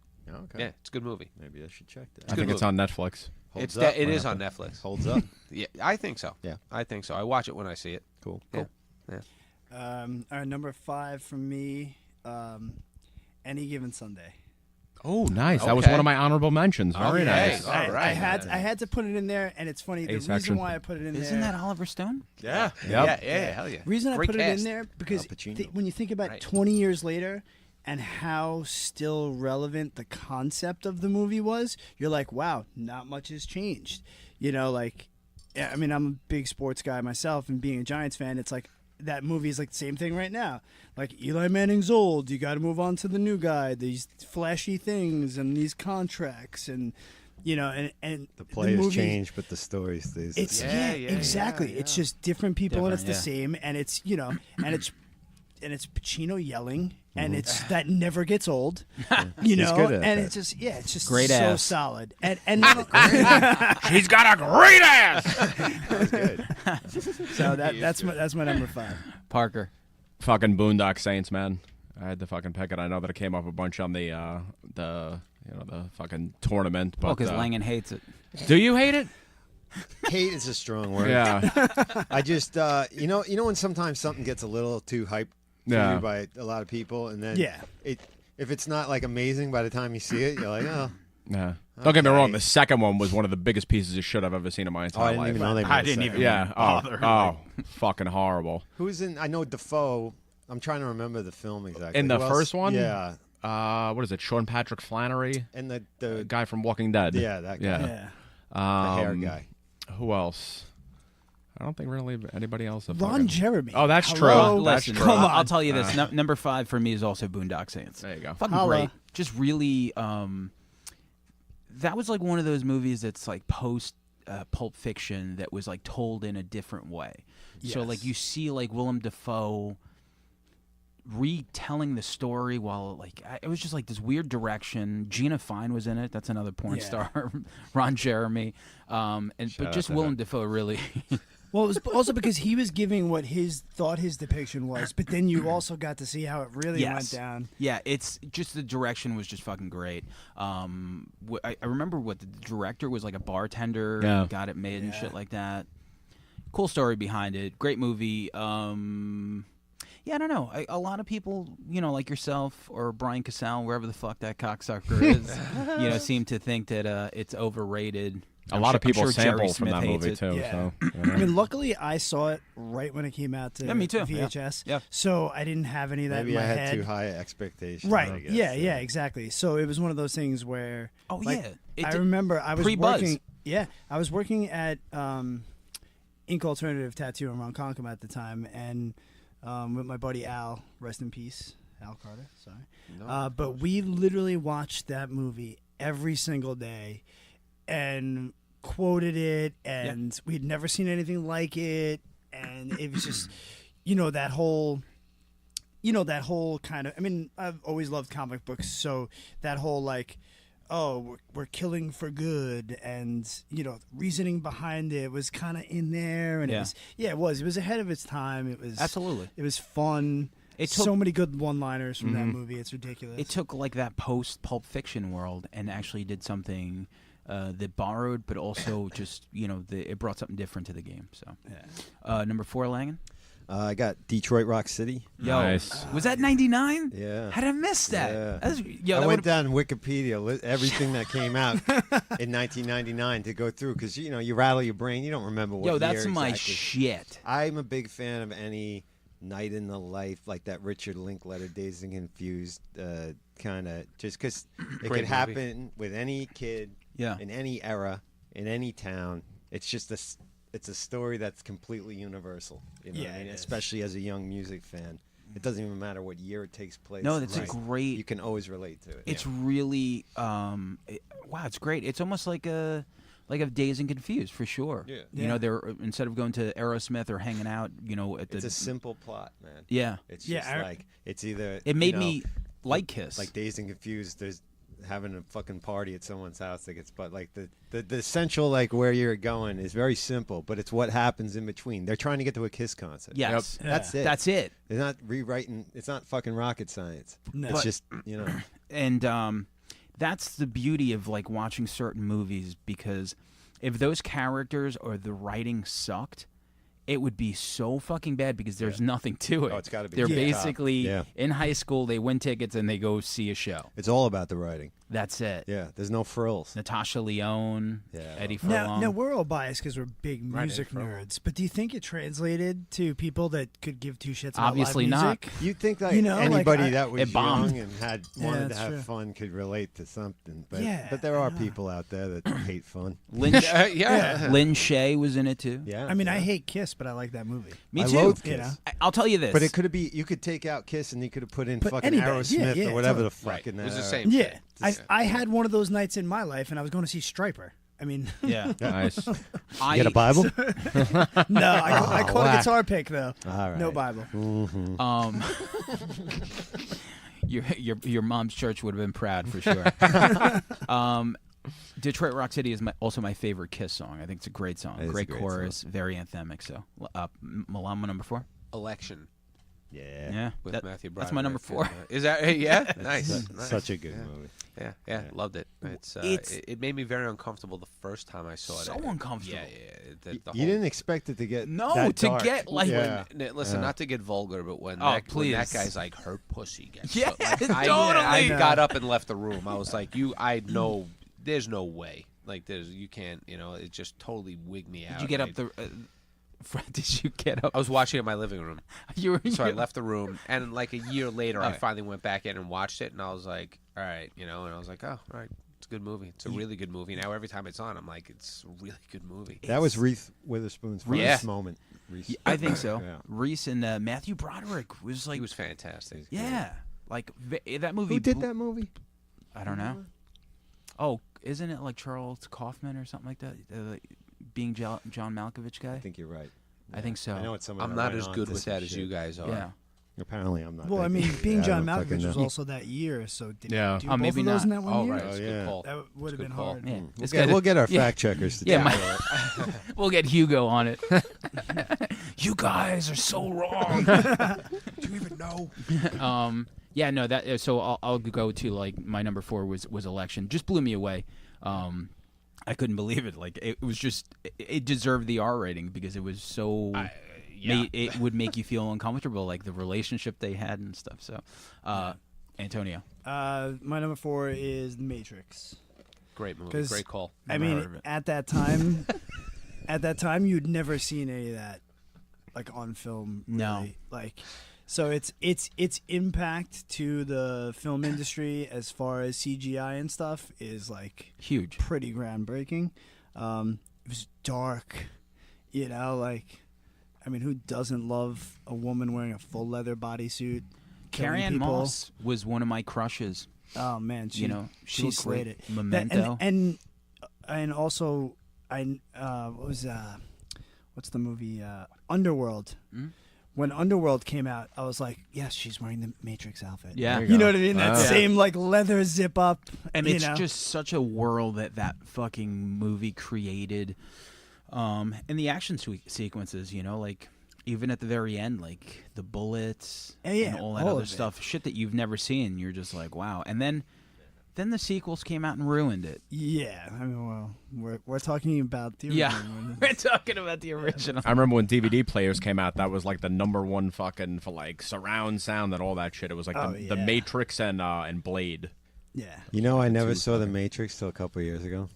Oh yeah, probably not that good. Yeah. in Well, your 50s. I just I was busy when it came out, and it's just one of those things that like a time goes by and you're like, I gotta see that movie, and it just doesn't happen. So yeah, I mean, I was like, wow, this must have been amazing. That was like me with Yeah, because- Metallica. right, I'm like, it's I gotta hard. see him, and fucking 41 years later. You're like, I could be doing blow DJing or see the Matrix.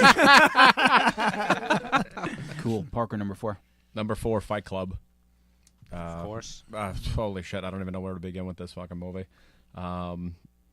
so many people have said to me, it's got nothing about to do with a fight or a club. I mean, watch the fucking movie. I mean, I thought that's exactly what No, it had no. to do with it. I mean, it's everything from what they're talking about with when they start slipping all this shit into the, into the flights, the, whatever the fuck you call them, the info charts.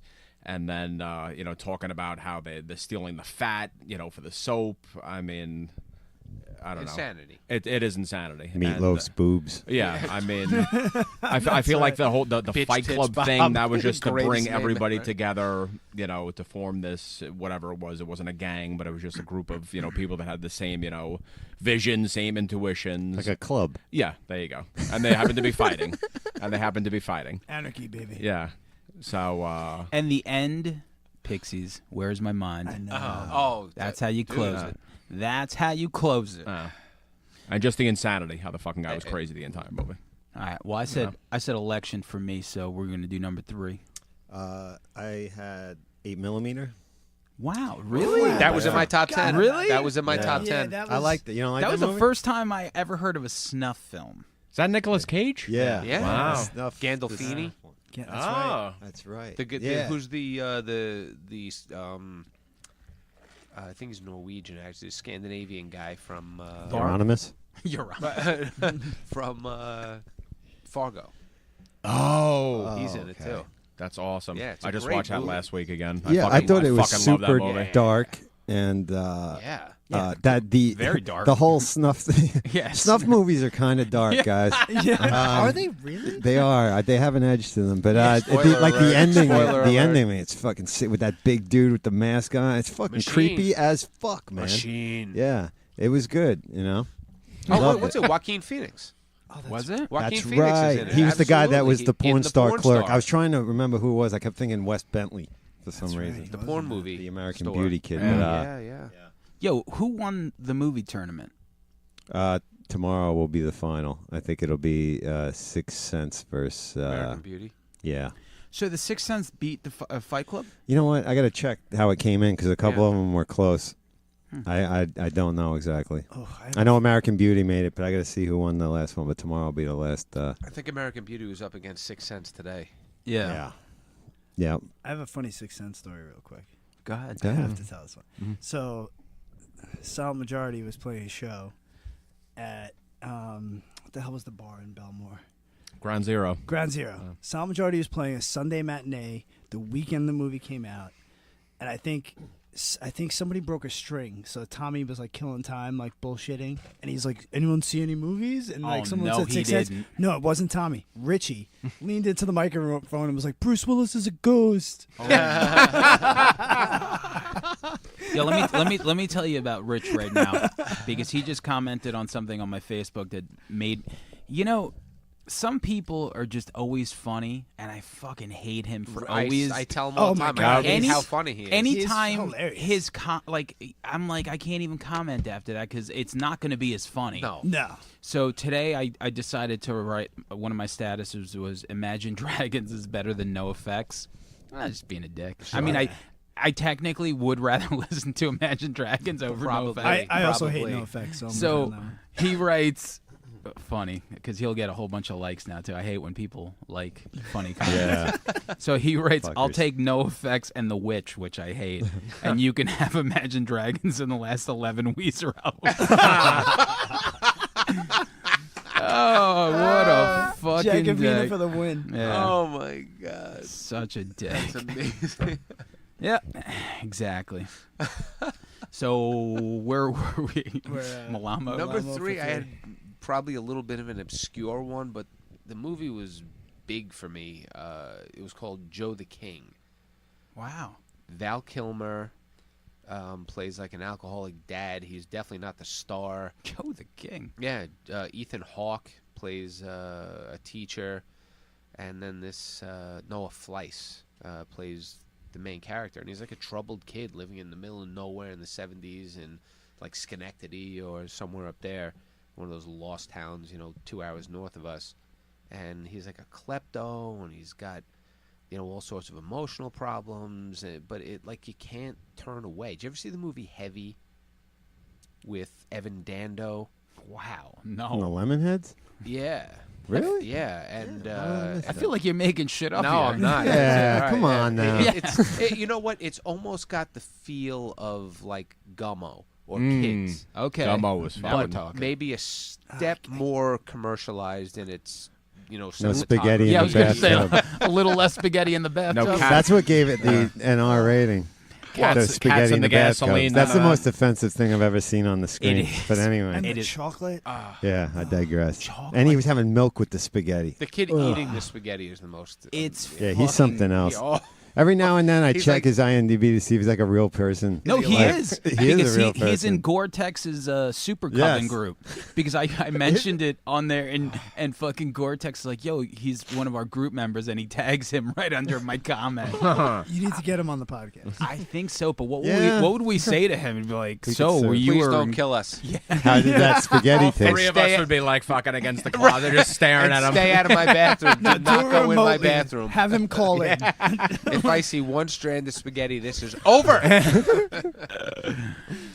But yeah, no, Gummo is disgusting. Oh, I love it. I don't know about Joe Yeah, the we King. digress. Yeah, so it's worth watching. It's you're not going to feel good when it's over. You're probably not going to feel good at any point during the movie, but it's just well done. That's I good. enjoyed it. I enjoyed like it. stuff like that. You'd Sometimes like it. Anything it's that makes you feel something. something. Right, works, Yeah, you know? Yeah. Listen, good for you for saying that because you're right, and that's why I watch it because I'm like, this movie has heart, you know, Yeah. and for Yeah. whatever It's it is. better to feel horrible than feel nothing Yeah. when you're watching a movie. You- I guess. Oh, absolutely. Does that make sense? No, absolutely. It Yeah, was coming out of my mouth. I'm like, is that right? Is Yeah, that what I I'm saying? think you're right.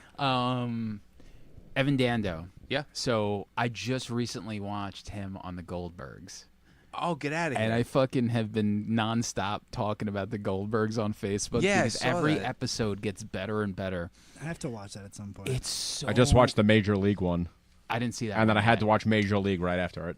Listen, it's you have to watch it. Nah. It's just Yeah, I gotta it's have to 22 minutes, and they just pick a movie. Like the one that I just saw was like them picking Highlander, and then they just revolve this episode around Highlander, and the mom is the best. No. She is so funny, and it's all based on this kid's like videotapes. Growing up, he would tape everything. Oh, right. So like at the end of the episode, like he'll like introduce like the real people and all this stuff. It's just fucking great. Evan Dando was on there, and supposedly I guess like his cousin's friend, you know, was Evan Dando, and he started a band. So like they had this story with him in it. Get and, outta Yeah, here. it's fucking great. It's on right now it's on free on Netflix? demand. I think Well, it's the on new- Netflix, man. No, it's on Hulu. All Yeah. the seasons Oh, okay. Yeah. I'm gonna are have on to look that up. Hulu. But I'm talking about like if you, like I have cable, so like I could look up free on demand. Right, right. But number 3, Antonio. All right. I'm having a hard time with there's two different movies that I'm like battling with. So I'm gonna go with this one because it's nobody has mentioned any animated movies, but The Iron Giant. Okay, yeah. Hey, You know, good for you. I mean, in '99 too, it's like I didn't have kids yet, so I wasn't being forced to watch animated stuff. I was older, where I wasn't watching animated things really, and animated when we were kids was, you know, the crappy Disney movies. You know, those movies were but- not crappy. I know I'm gonna get killed for that, but anyway. No one's But listening. yeah, Iron Giant, man, that movie, such a good story. The animation is really cool because it was brighter, but it was drawn very like 60s. Yeah. But it was like cleaned up. I love it. You know, it's anytime it's on, I'm like I have to stop and watch I like it. that animation. Yeah, it was just. And it was now you so get fucking to good. you figure, yeah, so 20 years ago, now you have to your kids probably don't like the animated shit anymore. No, Right there. Elvis does. He's 8. Animation I find tough. I know with my son, like, because they're used Yeah. to when you get used to a certain style, sometimes Right. the hand drawn stuff. They might be it the just same doesn't age. How old is Elvis? Elvis is snap 8. with them. I 8. don't know. You know what I mean? Elvis is 8. Yeah. Madison's almost 12. They still do watch animation, but it's more TV animation. It's And, very you know, computerized looking as opposed yeah, to like yeah, they, yeah. you know, they love Bob's Burgers. And Okay, my that's daughter's a little into- bit more My daughter's into hilarious. anime. So Yeah. my kid But- loves that too. Yeah, I love that he loves that. 'cause it yeah. gives Oh, me- forget it. Yeah. Yeah, Absolutely. but Elvis is still feeling the animation. And actually, he wants to be an animator or a puppeteer when he grows up. Like Yeah. he idolizes like Jim Henson. Nice. Like you wouldn't believe, he's into like stop motion stuff. So he's Cool. super creative. So he appreciates all of it. But and it's funny because I want to watch that one with him, but he's also like super emotional, and I know he's gonna be like. Like I know he's gonna like feel it, but I think now that I was going through the list and I had to add it on there, I was like, all right, I'm gonna watch that with him this week. Yeah. Like, Did it's you gotta guys watch the Mr. Rogers thing? You did, right? Oh my loved it. God! How did Shout you out do to that? you for being dead inside. 'Cause I was choking back the tears, man. I was like, I'm impressed. I thought I was, but apparently I had a little something left inside. Start growing your hair out. Get that face paint ready. I've never cried during a movie, but I've had a tear, but I've Yeah. never cried.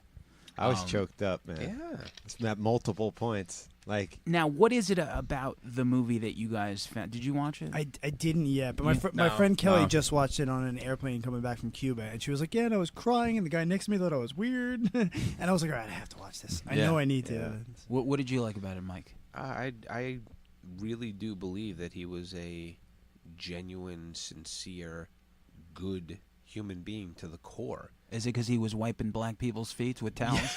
That's one of the reasons, but you find yourself reading deep into that when you're watching the movie. I did anyway, and I was like, this guy was making a statement, but he was making it to children. So while it may seem funny to us, Yeah. he was giving a message to children in probably an appropriate way. Maybe Inappropriate that's perfectly way. said. Yeah. And as a father myself too. And I grew up watching There's it. not a lot of voices like that No, for children now. Not even close. and not only that, but that honestly, talk directly to Yeah. them Yeah, about and, well, like there's he n- was addressing like real shit Individuals. that they Right. needed Yeah. to talk to. yeah. there's also not anything positive that they're getting, and that's when they're the most impressionable. So like getting He understood that. getting positive talk at a young age is super important, and he was I think it was a combination of that and the obvious nostalgic part because I watched it Sure. growing up. Growing so, up. So Of course. that and what a good person this was and how like lacking sometimes you see that kind of character. How did I he? feel. How did he die? And his wife looks like the same age. Like I don't know. Like all She like, drinks baby's blood. or Yeah. something. Because I mean, She's did a he Satanist. just die recently, or something? Because it just seemed She like got some work done with that Mr. Rogers money. yo, maybe he left her some cake. That you know? PBS money, Yeah. yo. But yeah, that it again. When I die, I want made you to me- pull that shit back on You you. know what I mean? It blindsided me a little bit, and that impresses me when you can still when that. she sold the trains on eBay. And here's the thing for me. So like I watched it and I was like, oh, that's cool. I remember it. I didn't really think anything of it, and I'm like watching him. I'm like, oh, this guy just seems like this like old school like fucking conservative fucking like I don't know, just like I don't know, he just seemed like an old like your grandfather and you like almost like a dinosaur. But you know what was cool about it? I mean, he was a pastor, Mm. but he didn't. He separated that from what he did. He wasn't preachy. No. he didn't No. bring that shit. No, into I had the no show. idea till they mentioned it. So like he had that in his life, but I respect that he didn't feel the need to push Right. his beliefs on anything. Yeah. He was just dealing with what was going on in Social. society, socially. Yeah, and Not coming from the religious angle, which was Yeah. super impressive because he very could have easily, right, been dropping. It that. wasn't maybe heavy-handed. because I genuinely, when I see someone who's so nice, I do think like, well, there's got What's to be he hiding? more. Yeah. Yeah. I feel that way. I felt that way about my friend Dave's wife, Mariko, when I first met her. I was like, I'm like, I don't know. I'm like, Dave's the fucking piece of shit and all, but like, you're way too nice. Like, you're like, how are Something's you not killing him because he's so annoying? You married him. And then later in life, I found out she's one of those people that's genuinely that fucking nice. Right. Like that, she is Yeah. unbelievably nice. It's like General George. yeah. It's like you would assume he was a serial killer by how nice he is, but he's genuinely yeah, he's the just most that way all the time. Shout out truest, to George. amazing person ever. all the Yeah. time. He's in a new band with Keith. Really? Yeah.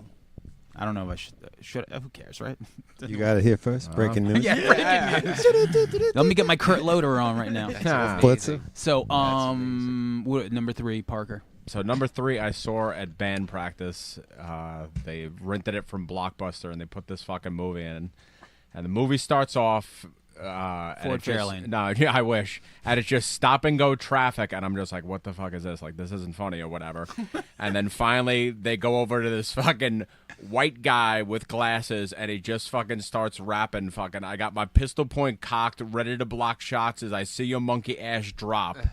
And the movie is called Office Space. Of course. And it just fucking took me on this ride, and I just didn't stop laughing the entire fucking movie. It's amazing. Yeah. Mike That's Judge again. Shout Yeah. out to Mike Judge Yes. again. The story of that film, I'll never get sick because I mean, it went nowhere Yeah. when it came out, and now it's become this completely iconic Swingers. fucking Yeah, legend. yep. I think Right. this year Sam actually, Livingston got it I'm again. waiting for my copy from the library, but I think Nice. this an anniversary edition came out. of that Awesome. with some like a lot of extra features or something. Nice. Yeah, but yeah, that's a fucking hilarious movie, man. classic. Great cast too. Absolutely. Great So good. characters. Jennifer Aniston's in it, and, Yep. and it's good. Would you believe which is odd. Would you believe I've never seen it? Shut up. Really? I've never seen Shut it. your mouth. And I love Mike Judge. It's in the O section. Grab it on the way out. That and Spinal Tap, man. I need a What the DVD player. fuck? But Karen loves it, so she, I think she even owns it too. But I don't have a DVD player, so it doesn't matter. I'm a cloud dude. But one day I'll watch it, and I know I love that they use the Ghetto Boys. Yeah. Damn, it feels good to be a gangster. Sure. So, I actually own the soundtrack for It's that a great movie. soundtrack. Yeah. Awesome soundtrack. Yeah. Great soundtrack. all right. So my number 3 is a movie that I can't even describe. I just remember loving it a lot because I thought it was fantastic. Go. Oh, son of a yeah, bitch. yeah. That was my number one. Is it? Yeah. How great is Go? Great fucking Oh, movie. great Well, movie. speaking of swingers, it's same director. Yeah, and I just remember this with the British guy fucked 2 girls during a fire. Oh yeah. And I was like, whoa, he's actually fucking these 2. Yeah. Like, it looked real. I'm like, this is like Shout out to Nikki Fritz. That was the brunette. R-rated. Mm. And it was just drugs and crazy shit and everything that I was all about. Early This Timothy makes sense to me. Allen-Plant is the Really? Yeah, He was is the drug dealer. Yeah. And what's his name? I think there were some good songs on that soundtrack Yeah. too. I want to say. Tay Diggs. Yeah. Oh, that was the best. What's his name? Jay. What's his name? Oh, Jay Moore. Jay Moore. Jay Yep. Moore. Oh, Man, wow, I forgot he happened was to what a that guy? career. Great cast. What a career that guy didn't have. Did a great walking impersonation. That's it. Yeah. The best. That's where he peaked. I thought he was funny. I always found him funny. I like him. Suicide Kings was another Oh, great yeah. There you go. cast Yep. ensemble movie. Actually, it was your Yeah, question. yeah. Dennis Leary was on there. Mm-hmm. But yeah, no, Jay Moore had a career, and I feel like he just disappeared. What a career that guy didn't have. Yeah, they gave him a sitcom. I think for one brief. Yeah. moment. Yeah. That was his. Yeah. That was it. That He's was done it. some was stand up. He's done some good No, he's a stand-up. stand-up guy, yeah, but I mean yeah. that doesn't count. Yeah. Number 2. My number 2, I'm gonna go with Lock, Stock, and Two Smoking Barrels. Okay. Is Nice. that 99? You asked Guy me that about Ritchie. every. I'm gonna like get home like, oh shit, that was 2 years earlier. Yeah, 98. The fuck did I know don't in 1999? This is how fucked up I was. No, you But, talk about it because I'm gonna look it up. If I didn't, it's still funny. Yeah. All right. But is it original? Absolutely not. Is it British Tarantino? Is Tarantino original? Is anything original? But whatever. It's 98. fucking fun, man. Are you serious? Yeah, It's on Wikipedia. it doesn't matter. Well, 98. I'm gonna switch it up. American Pimp by the Singleton Brothers. Wow. So, if that movie came out the year before, I Yeah. love it. It's Yeah. on the Wikipedia Listen. page. I blame it. Maybe it's like December 31st. That's clearly what happened. It's leap year. Or Well, that, shit. or it came out on VHS and DVD. Maybe that's what it was. Next year, yeah. Yo, Guy Ritchie. Thanks a doing his lot. thing. No, but yeah, I've never made it through that movie because no? because the accents, I can't understand what the fuck they're saying half the put on time. subtitles I for love it. everything. Yeah. That's what I do, man. I hate reading. Yeah, I, it's not like me. It's couple reasons. My son just yells at me randomly for about anything at any point, no matter what I'm doing, So you just and have subtitles on? and that being in a band and spinning, I'm got the hearing problems. I'm sure Oh, all you yeah, guys I love Got a lot notice of that. hair covering that ear too. The hair is over my ears. It can be horrible, but yeah, I find that I just put subtitles on automatically now, and it helps Yeah, with that movie. I know. I probably should. But yeah, it was fun. But it didn't come out in the year we're talking about. Right. So moving on, Mike. Conversation mood. Mike Malamo, number 2. American Beauty. Yeah. That's my number 1. Yeah, that's my number one. Yeah. Wow, it's not even on my top 5. A lot of people. Are you like? Do you hate that movie? Because I was astonished at how many people really hate that movie. I don't thought hate it, yeah. but I don't.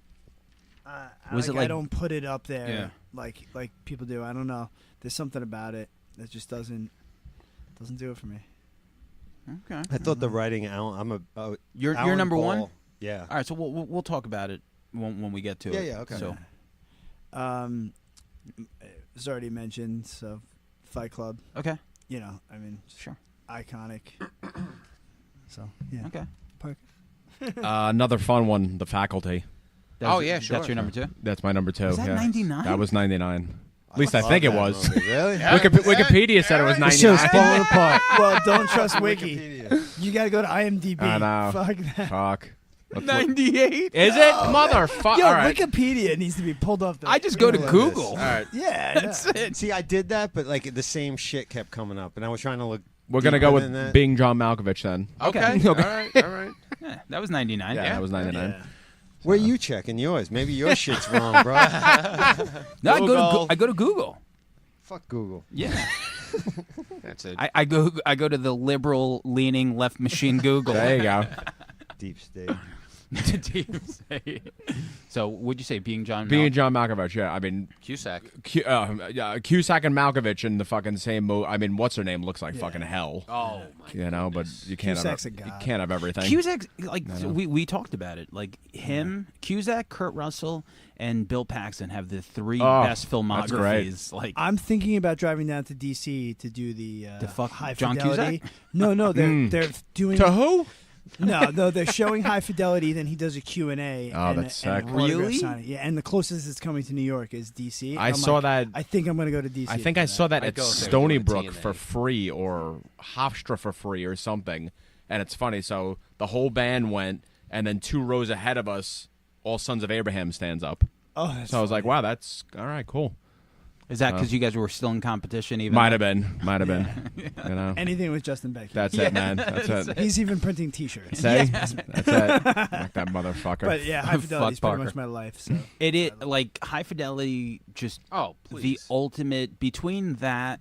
I said the 3 top breakup movies: High Fidelity, 500 Days of Summer, and Eternal Sunshine. That is the trifecta of just like those are breakup movies. Amazing. But High Fidelity, just for like every music geek, every person that just walked into a record store, because we all wanted well, to. not just music geek, but the one who overanalyzes your relationship after it's done. Like when he's like when he, doing a top 5. like well, not only that, but when someone mentions Ian and then he's in his bed. Ian. What fucking Ian guy? No one is having better sex than the sex she's having with Yeah, Ian with in Ian. my My head. head. And I can't tell you how many fucking times I've been laying in my Every bed guy Patchouli does it. stink. You know what I mean? Like no. You know? Is it better to know that your ex girlfriend is fucking one guy or that she's fucked 10 guys? None. Either one of those things. No, I That's mean hell. like one or I'd because rather it's the one 10 guy. guys, it's, honestly. yeah, because then she- it's the one guy. It's like, well, why is his Yeah. dick good enough to stay with, but mine wasn't? that's what I'm saying. If she's banging 10 after you, She's She's just a slut. searching. yeah, She's doing a thing. just Trying to searching. find someone It's like, special. it's like a with you. Google search for 99, and you don't know if it's right or not. I did. 8mm came out in '99. Just by the way, while I was talking. She's Google searching Wait, penises. did you fact check 8mm? On Google. Okay. I did. 99, the year of the snuff. 99. That's what it's known as. That's the year of the accurate. snuff. No, so for me, my number 2 is The Green Mile. Yes. What a movie! It's not as good as Shawshank, no. which is they're both King books. Yeah. But very, very awesome, man. Yeah. And I feel like maybe slightly a little underappreciated. I feel like maybe people gave, a King adaptation 1 jail 3-hour movie, and they're like, we can't do another one. And but I just remember watching it, and it was there's something about jail that just is very, like it makes the stories more compelling, fascinating, because you're thinking. It's such an extreme case to be in, and there's so many stories that you could tell while you're in jail. and it's I don't know. It's just like there's like a sadness to it, and if someone gets out, you know. And Sam, what's his name? Plays Billy the Kid. Sam. Oh, Billy the Kid. Okay, yeah. Rockwell. Yeah, Sam Rockwell. Yeah. One of my favorites, even though I just totally lost his name. But his character's great in that movie. Is some good acting. In I that can't movie. believe Michael Duncan Clark is dead. Yeah, I know, dude. That's He was a man. Like he was so He was a good in that mountain. movie. He was a mountain of a man. he was like a mountain of flesh. Yeah. Just like humongous. But there was also that. There was also the sci-fi The sci-fi part, ness absolutely. to it, which is lacking in the other prison movies. Sure. That makes it stand out. Oh, I think. absolutely, definitely. Like it's like that supernatural thing that's going on that you Yeah. have no idea what's going on. The race thing, home run. Yeah. Absolutely, Great Green movie. Mile. I mean, it's and Tom Hanks. I mean, just, yeah. yeah. Number 1. So American Beauty. Well, American Beauty was my number 1. Yeah, but that I got to add something though. I Sure. just want to give a quick shout out Lords of while Chaos? I was that was 99, right? Just while I was fact checking all my shit because I can't believe I fucked that up. But Outside Providence came up. Oh, fuck, And that I wanted movie's to great. give it a mention because Dildo. it's very slept. Alec Baldwin's so goddamn Yeah. funny. Ah. When the kids got the bong. What's Dude. that? Play me a few notes, Satchmo, because he was like, it's a horn. So but he's fucking blowing good. into the bong. Anyway, but it's set in the fall. The soundtrack's great. It's a sweet story. Amy Smat.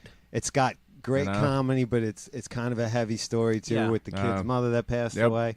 And it wasn't really. That's a Farrelly Brothers movie, right? I think it was. But it didn't get a lot of play. It's not, but I thought it was a perfectly made, like, again, too. It did kind get a lot of play. I think yeah. it went straight to. It was it was around the time of Blockbuster, and it was one of those movies that went direct to video. Right. It might have been Farrelly Brothers, Yeah. and it's funny because All their movies are Rhode Island. Yeah.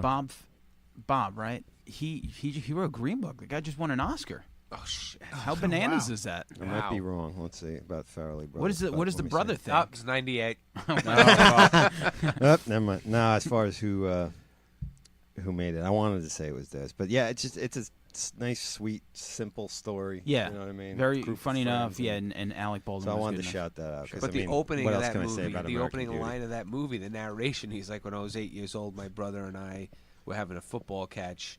My brother ended up in a wheelchair.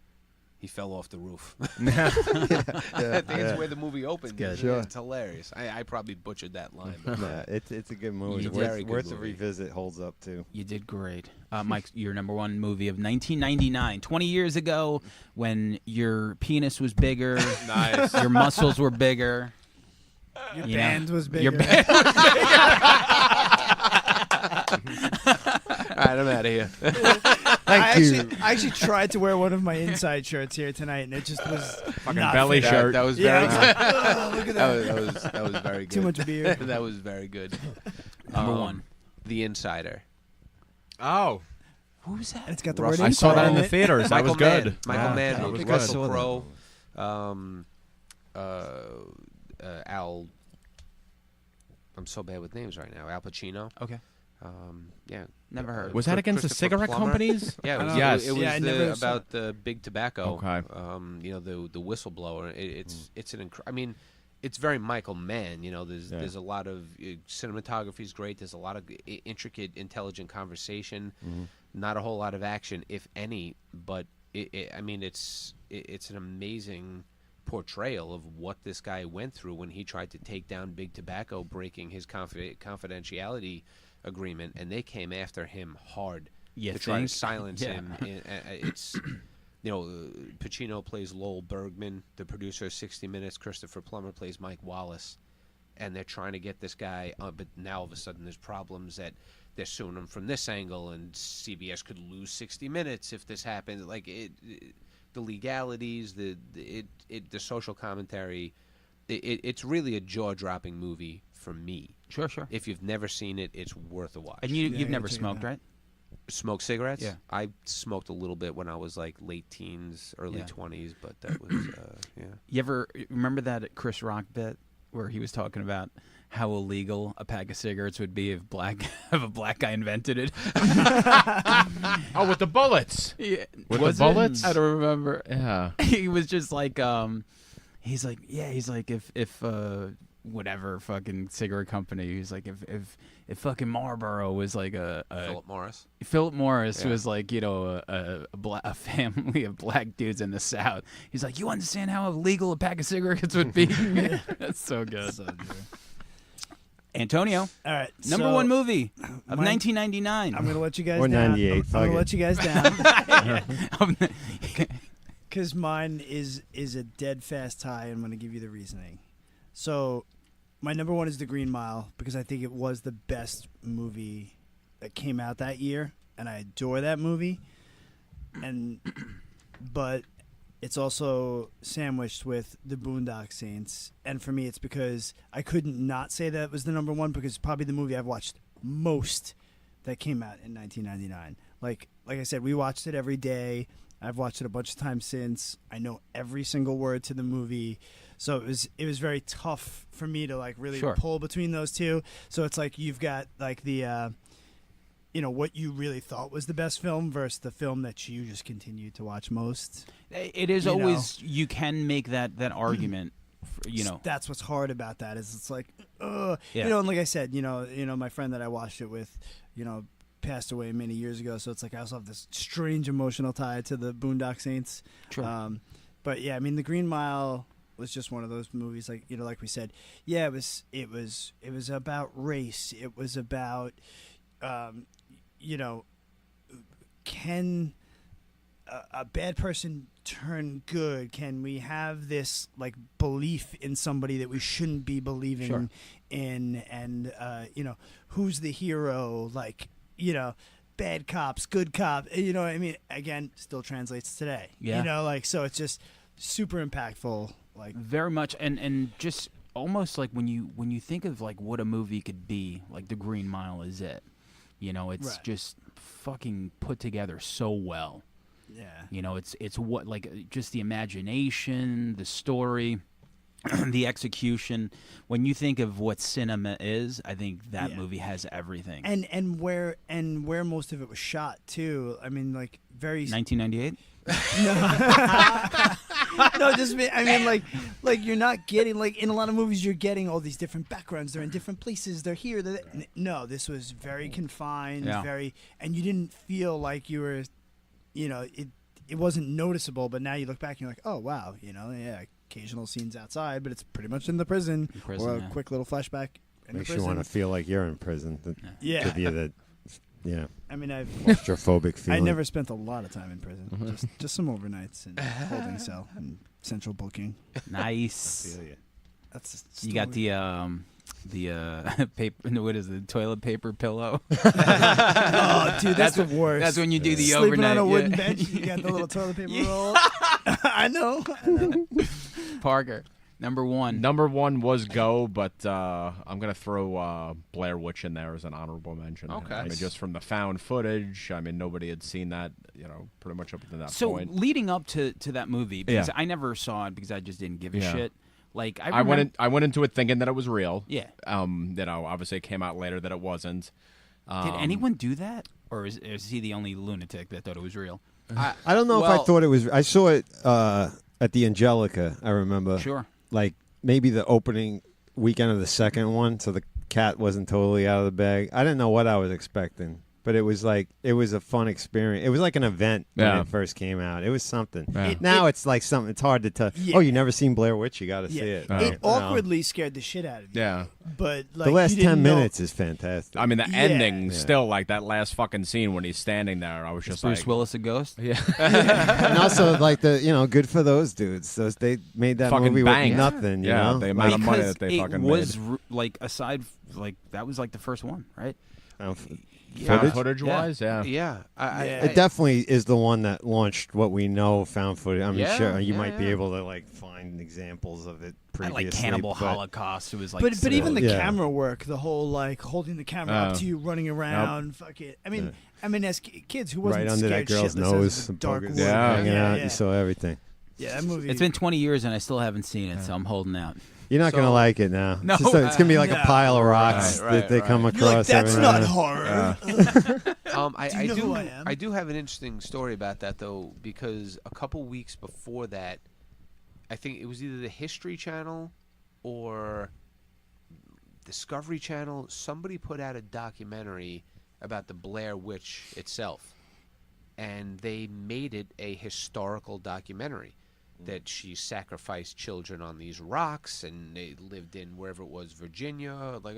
They invented a whole story about who the Blair Witch was, where it came from, and that was dead on. I remember being scared shitless of that. And then everyone started doing their research, and they were like, there's nothing about the Blair Witch. Like, this is all bullshit. Yeah. So that was what led to the cat coming out of the bag ahead of time. But the documentary about the actual Blair Witch was way better than the fucking movie. Really? So when I walked out of the I movie believe theater, that. I was like, fuck that movie. You know, and I don't ever want to see it again. I'm not knocking it because I totally agree. It set off a genre to a degree, and it wasn't awful. But because of what happened with the documentary, by the time I got out of the movie theater, I was completely disinterested. It also set off a lot of late night trips down Sweet Oh, Hollow dude, Road. well, Oh yeah. Oh yeah. I was doing that long before I saw that movie. yeah. Hey-o. I know. And So my number Misery. one will be American Beauty, which Yes. we don't need to get into because it's a masterpiece. From the moment that I saw it was the time that I started to compile a list in my head, thinking that was my favorite movie of the year. And at that point, I was like, you know what? Let me just keep track of the movies that I really like. And it was just something, I don't know, it just, I think I was really into cinema at that point. And that was the first movie that kind of like knocked me on my ass where nothing happened. It was like a Schwarzenegger movie. It wasn't anything. It was just a cerebral movie. It was very. And Yeah, you it's good way to put it. investigating people, a normal Yeah. suburban family that's not really normal No. on the surface, which No. is really how everyone's is. Yeah. Right. know what I mean? So it is normal. And it's perfectly written. Alan Ball was great. When Yeah. that 6 Feet Under is an unrelated topic, was one of my favorite Oh, shows. my She's a God. great writer. He fell off on True Unbelievable. Blood, but anyway, I think Thomas Newman did the soundtrack. It's perfect. I love that movie. Annette Sha- Benning is Yeah. fucking great. fantastic. Kevin Spacey quitting his job and going work at a fast food Oh, spot. my God. You know. Chris Oh, Cooper. I have a job. Chris Cooper's that was his amazing. first breakthrough role. I think that put him on the map. Chris Cooper. I think he turned Kevin Spacey gay in that movie after that kiss. The Garage. Yeah. Shit, man. Ooh, that's where it all. Mind blown. That's That where- was you might be wild. on to That some was shit. wild. Yeah, but the other movie that I want to mention that, like Antonio said, there's just movies that I need to mention. Magnolia. Yeah, I think sure, Magnolia sure, was yeah. a masterpiece. I don't think it was better than Paul Thomas Anderson's Heart 8 or Boogie Nights, but when it comes to like what a movie can be and how smart and what you could throw in a cast, I think Magnolia was insane. There's Respect the dick or whatever fucking Yeah. Tom Cruise was saying and shit. So aside from Office Space, I mean, we got to just quickly mention the comedies that came out in that year, even though they weren't on our list because comedies get bumped. But I mean, fucking Big Daddy, I with- love yeah, Winona so good. was in that. American Oh, American no. Pie.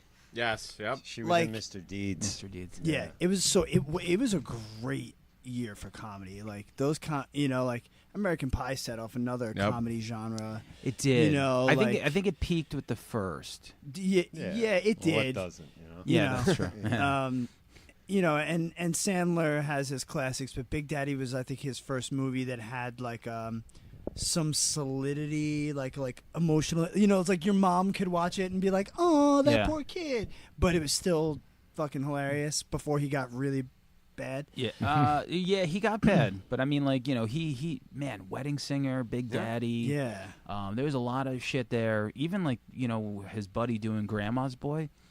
Not Great a lot movie. Grandma's Boy is Not a lot of fantastic. people mention Grandma's Boy. Great movie. And Is that that was 99? I think that was 98. No, okay, I was gonna say because Langan. I love that movie. 2000. I think that was Different decade. So that was along the time, another blockbuster movie that I remember just going straight to video. So that's when things were like going kind of straight to video, and it wasn't the kiss of death. No, because Idiocracy was Blockbuster one of those. was Oh, at man. height at that Idiocracy. point. Yeah, so a Blockbuster documentary was the now. shit. I mean, Yeah. you wanted to hang out with a Joe girl. was ahead of his time, man. They say Netflix Serious. and chill, but it was like, let's go cruise the new release wall at Yeah. Blockbuster, and it was like, yeah. Yeah. what's up? Check out this new release ball. you Yeah, know? totally. Cruising. Yeah. Well, Pick, it was pick like- any movie that you want to watch the first 10 minutes of. Yeah. Then it won't take long to rewind it before we return it. All right, start it over. All right, so let's talk top 5 albums. 1999, Langan, number 5. I'm gonna start with. I got a whole bunch right there. Peanut Butter Wolves. My vinyl weighs a ton. Yeah. Stone's Throw. Yeah, great documentary on them too. Absolutely. I don't know if it's still on Netflix, but it's probably long gone. My vinyl weighs a But ton. yeah, Stone's Throw Records from San Francisco, right? They're based out of. But there's so many good shit on there. Great tracks. Loop Packs on there. Planet Asia. There's one track alone's got Cut Chemist, A-Track, Z-Trip, Rob Swift, all these killer fucking Everyone. DJs just ripping shit Yep. up. And I just always respected Stone's Throw Records. Just even to They were like a hip hop sub pop. yes, You know, you exactly. saw Stone's Throw. You It was would like think, alternative hip hop. yeah, you would think Matador, or Sub Pop, or Discord. You're like, oh, that's Stone's Throw. Yep, You would give it a shot. definitely. Number 5. The self-titled debut record from Pinback. Oh, I love Pinback. okay. Yeah. That's the song. You know, I never listened to that one. I listened to the later records. Yeah. Okay. Yeah. Was Love it that record. same kind of just like indie rock, spacey type shit? Yeah, it was maybe a little less spacey, a little bit more grassroots sounding, a little bit more dust on it than, polish. But it's great. It's a Yeah, great record. I got to get Yeah. into Goblin Cock too. Do you Yeah, know? Goblin. Yeah, his other Nice. band. Yeah, I like that. Do you know Goblin No, Cock? but I love the I'm name. in- Some of the I know, funniest I know, work, right? some of the Never funniest heard 'em? work I'm you've ever interested. seen. I just checked. Parker doesn't have a boner. Nah, I don't. So I do. in our practice space, I know the old one. We're not even there. That's now Yep, our right, old one. right by the light right, switch. Right by the light switch. Yeah. I remember I would be playing, and when Joe Ciotto has so much shit up on the wall that no matter how many times you go there, you notice something different. And one day I was just playing guitar, and I look over to my left, and I see something that says Goblin Cock. It's awesome. And I was like, wow. For some reason, it just clicked, and then I found out that it's the dude from Pinback Side Yep. Band. Yep. Great name, Goblin Cock. Did Goblin Cop and Anal Cunt ever No, tour together? Goblin Cock. Oh, cock. Okay. Goblin now Cock. we're getting somewhere. Yeah. Goblin Parker. Cop would be a movie I would like to see. Now you're talking. There If you might be Google one. it, you'll I see know, something. I might watch a movie called Goblin Cock also. Goblin. So, Yes, yes. you know. That's the John Wayne Bobbitt story. Parker likes anything with cops. That's it, man. All goblins. Antonio. All right, number 5. I'm gonna lose underground scene points with this one, but I don't give a shit, and that's Blink-182's "Enema of the State." I Okay. mean, so many if you weren't like driving late at night in the summer, like going to the diner with your friends, and that some of those songs were blasting, and you didn't feel like What is the Suicide song? that's is that on that? No, I think that's on the record after that. Oh, the Take Your Pants Off? Yeah, I think it's on the record after that. This is, What's My Age Again, and all those just like fun. Yeah, I gotta Like, I gotta look fucking- at that track listing. I you really know. like Dude Ranch. Yeah, that's a great record too. But the Enema of the State for '99, I mean, like as far as, it still did a lot for punk rock. Like Good whether writing. people think it or not. Yeah, What it did, is it's like a gateway. yeah. A lot of those kids listen to those records, and once they grew up and they grew out of that, they're like, okay, we like Blink. Now what else? Like, what is Blink like? And they're like, Yeah, oh, and- Descendants, cool. Exactly. I was just gonna say. I mean, the amount of kids that probably went out and bought Descendants records because of Travis Barker and Sure. shit, like, is forget it. Absolutely. So it's and just that summer that record came out, like you couldn't get away from those songs, and it's like you felt guilty liking it, but it was like whatever. I Yeah. remember like driving to my buddy's like Jeep with top off, like driving down Sunrise Highway. What's my age again? Yeah, right, exactly. Like you're Is like, that "Yo, Antonio?" Let's go. Yeah, I'm gonna go streaking. Yeah. I've definitely done that. Parker, what Floor Punch record did you pick? No, man. I wish. This is definitely gonna lose scene points because I'm starting with fucking Progressive, and I'm doing fucking Dream Theater Metropolis Part 2. Okay. Wow. Okay. Yeah. So. You know what I was listening Holy to left today? field. I was listening to John Petrucci on the Eddie There Trunk you go, podcast. man. There he is. There he is. So Guys, this thing fucking is a brilliant monster. player, It's man. one fucking song. I think it's like 32 minutes long, one song or something. And half the reason why I really got into this album, Portnoy. because A, it was one song, and B, the drums were a little bit more simplistic. I think at that point he was just like, I don't even fucking care. Either What you- else does he have to prove? At that Yeah, point? like if you Yeah. love us or hate us, I don't even fucking care. And it was one song. The tones on the drums definitely changed a little bit, which was fine. I was alright with it.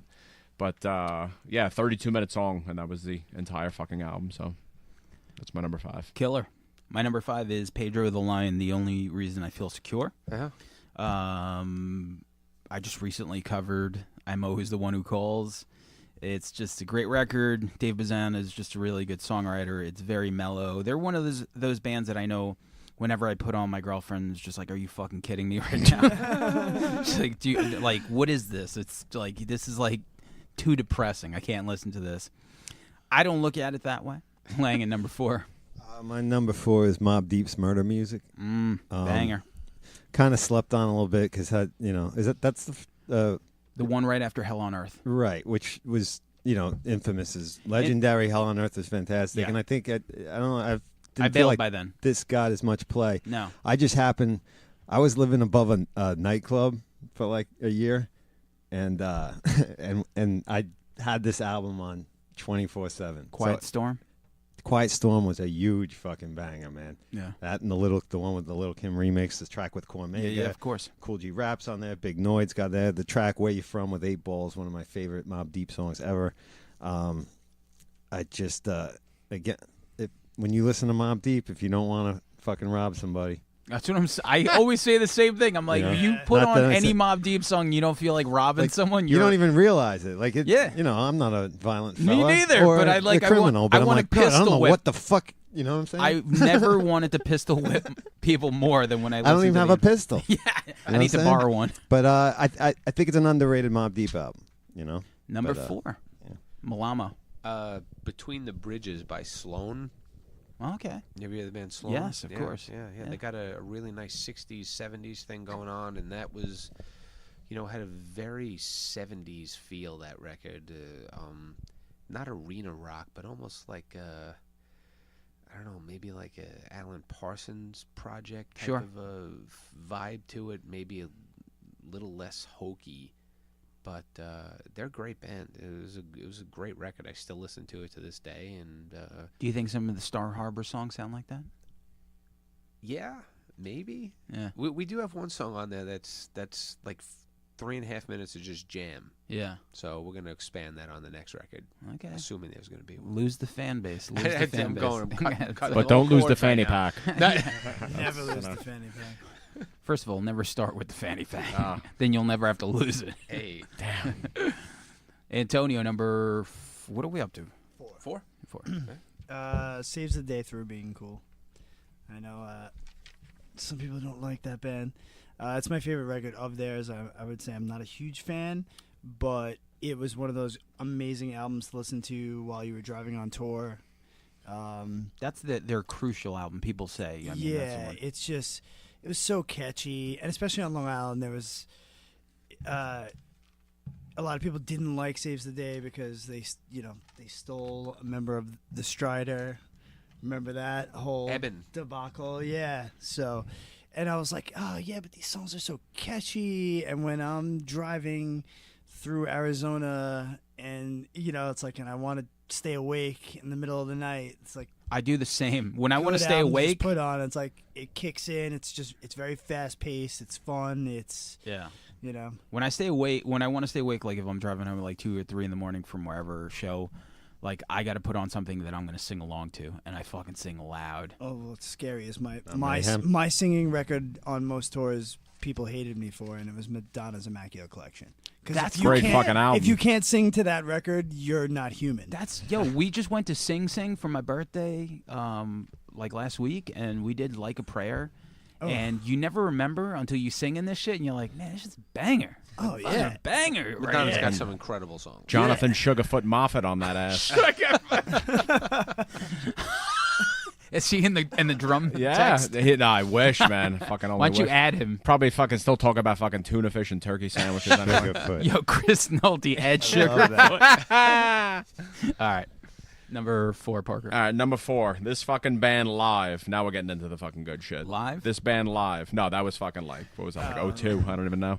Had one of the 98. craziest fucking light shows I've ever seen. Grabbing people fucking from the audience, you know, and the band's called Botch. Oh my wow. God. Yeah, the album. shit. Yeah, the American album. Nervosa? No, We Are Romans. Oh, We Are yeah, the Romans. So has my favorite Botch title ever, and it's C. Thomas Howell as the Soul Man, which is an awesome title. Yes. But live, this band, anytime that they came through Long Island, I would be there. They never really did that well here, which fucking shocked me. I mean, I saw them at Ground Zero, actually, with an old Eddie Reyes band, Runner Up. Yeah. And I think that there Inside was... played with them twice. Yeah, and I think that Ground Zero show, there was maybe, I don't know, 30 people there. Yeah. But they still fucking went off, did all the lights, did the whole full fucking set, and it was awesome. And then they went on to do Minus the Bear. Minus the Bear. Yeah. The guitar player. Yes. I'm Yep. actually good friends with his wife. Yeah. I met her in California You want to when I admit was that an on inside. air? Nothing ever happened. Okay. Nothing ever happened. I'm She's not just a sure. I friend. didn't know where we were Little going. disclaimer. When I met her on tour when I was an inside, and when we reconnected on Facebook, I was like, "You have a lot of pictures with Dave from Minus the Bear," and she's like, "That's my husband." And I was like, Nice. great. "God bless." Cool, yeah. God Great bless band. ya. Yeah. That's more my shit. Yeah, Menos el oso. yeah, I like them both. My number 4. What am I for? 4. Yeah. Jeez, how did I forget? My number 4 is Keep It Like a Secret, Built to Spill. Hell yeah. Hell yeah. Jeez, It's my favorite record of theirs. yeah, it's a masterpiece. It's Great songwriting. Doug March is like an indie rock songwriter, but he shreds so fucking hard. And you know, they've been around forever, and this is I think this is like their masterpiece. They're going to be performing it in October somewhere in Brooklyn, I'm pretty sure. And I'm going to be there, so I'm Good sure. for you, man. Good for me. Good for you. Yeah, good for you. Good for you, young man. Way to go. Yeah, Built to Spill. Keep it like a secret. And actually, what I'm going to do, like which I do with all the episodes that we mention a lot of songs on, I'm going to do Spotify's playlist of all the shit that we mentioned. So Love it. number 3. My number 3 is Inspector Deck's Uncontrolled Substance.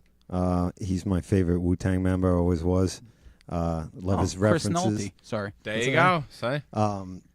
His clear delivery, all that. I think there's banger tracks on there. Femme Fatale, Movers and Shakers, Rec Room is bananas. That's Rec Room is my shit. I remember because I was living in Jersey City at the time, and I would go down to down by the basketball courts, down by Washington Square Park, pick up a 10-piece of the brick, roll up an L, and stay up for Stretch Armstrong every Sunday night and shit like that. And they were playing. Hell yeah.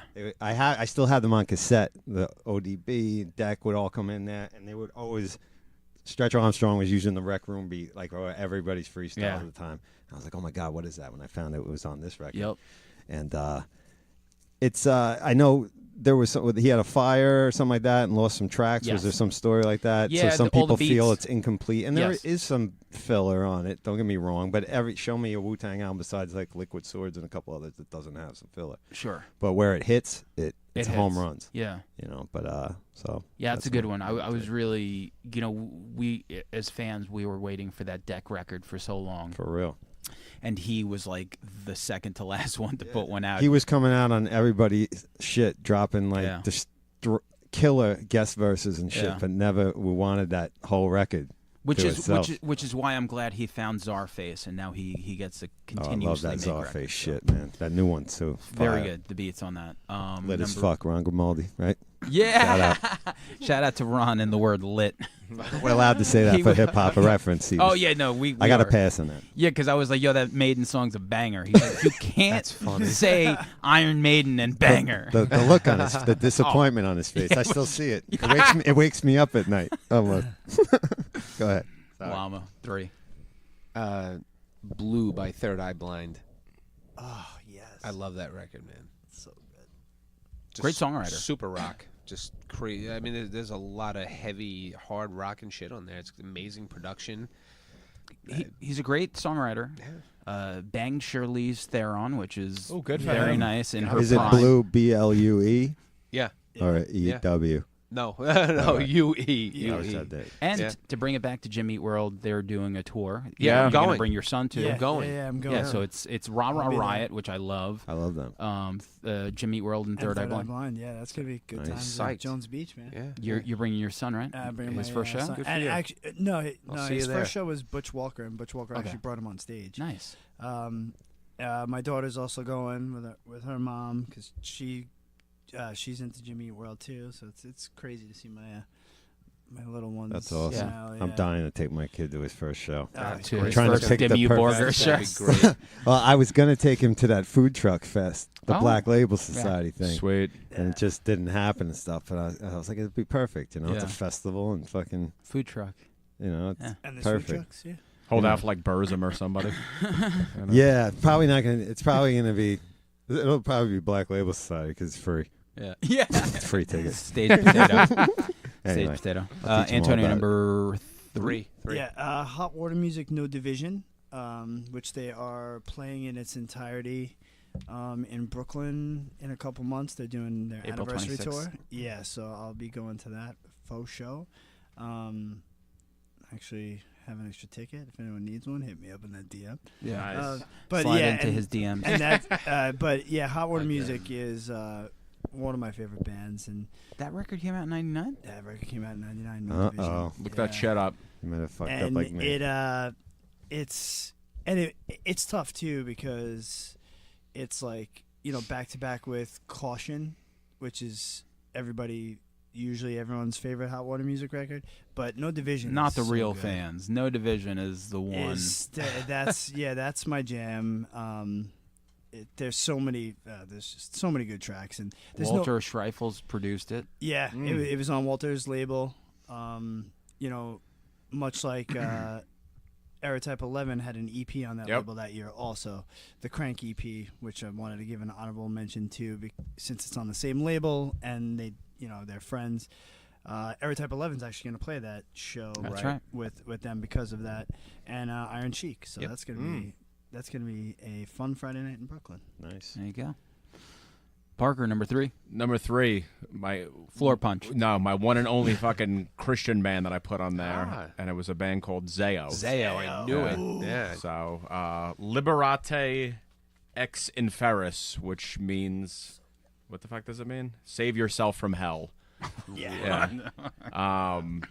Brutal. I mean, opening with this crazy fucking intro. I mean, Jesse, the drummer, was just a fucking animal. I mean, He used to face not the crowd. Yeah, right? yeah, He he used would- to face his drum set yeah. away from the crowd. Yeah. It was always insane to watch. Right. I mean, the first time that I heard this band, I was like, holy fucking shit, this guy sounds exactly like the singer of Carcass. I'm like, how is this possible? And just brutal music. I mean, brutal live. I had the chance. I think I played with them 2 or 3 times, which We was played always... with them in California. Did Yeah. you play with him at the swing set? Might have. Yeah. I think you guys might have, did. Yeah.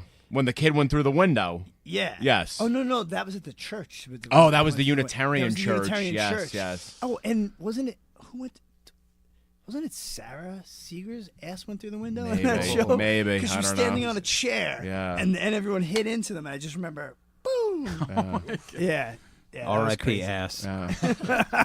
I remember, real quick, let's just bring it to an old inside story. I remember a fight broke boy. out. No, it's a good story, though. I remember a fight broke out Ah, of course, we were at, brutal. at an inside show, and I went up to somebody, and I was just like, yo, what the fuck happened? He goes, a fight at an emo show inside a church. And that's all you needed to know. Yep. So I was like, okay. All right. But yeah, number Friday three. night sissy fights. Number 3, Zayo. Friday night sissy. Good call on Zayo, though. Yeah, that's cool. Yeah. All right, my number 3 is Wilco, Summer Teeth. Yeah. Oh, yeah. So when I was, I don't know, 2002, my sister, who every now and then got me into some things that I would not normally listen to, she had on, maybe she bought Wilco. I feel like she did. And I heard the song Camera off of Yankee Hotel Foxtrot, and I was like, holy shit. I'm like, I've been ignoring this band for so long. Because they were one of those bands that were mentioned, you know, they were like critic darlings, and you would always see them like Best of the Year and this, and it's like, I don't give a fuck who these people are. So once I heard that song, I started listening to Yankee Hotel Foxtrot, and then I went backwards. And then I got to Summer Teeth, which is like Radiohead meets like the fucking Beach Boys meets like fucking Springsteen.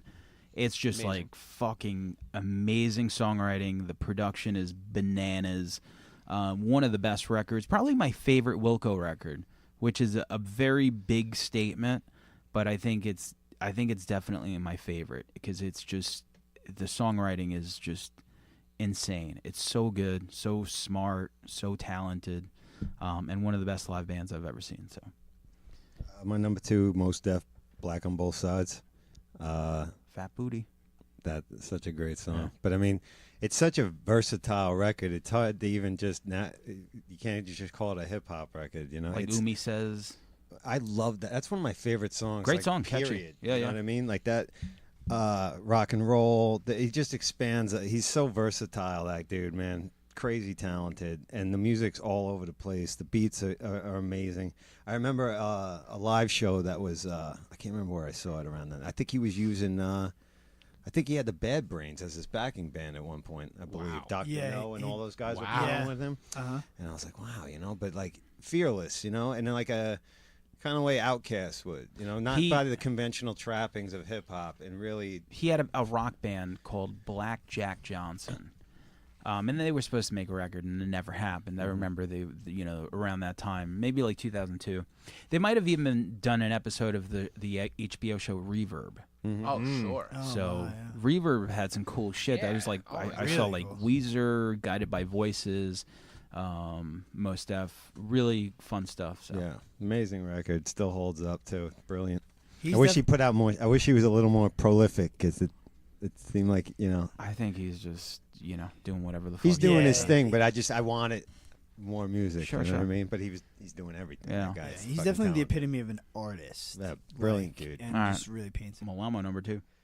Number 2, I had the unauthorized biography of Reinhold Messner by Ben Folds 5.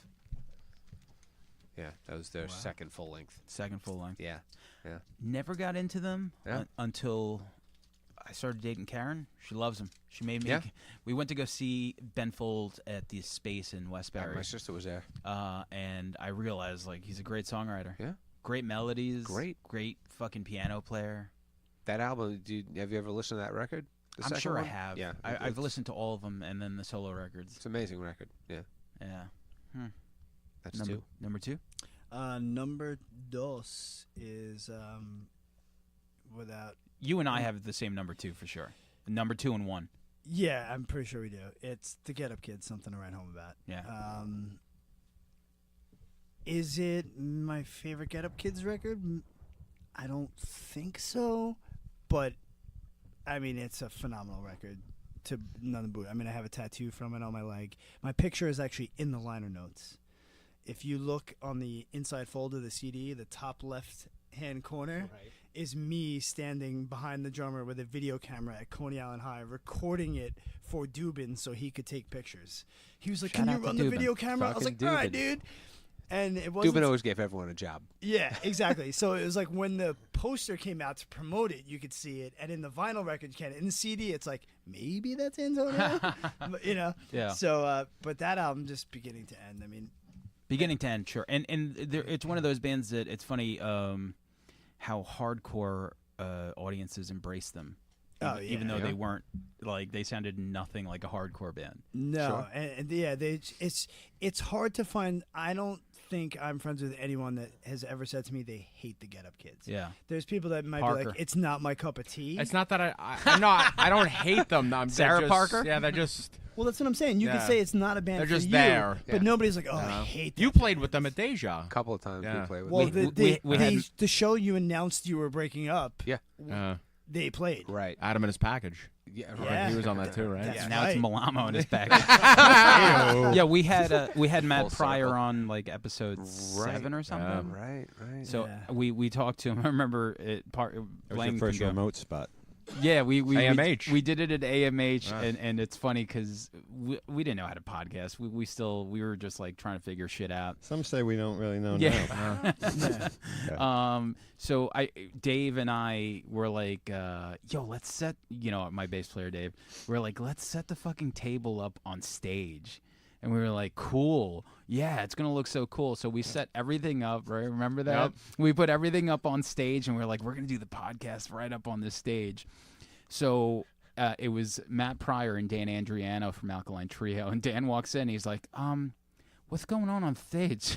And then we were just like, what? He's like, I got a sound check.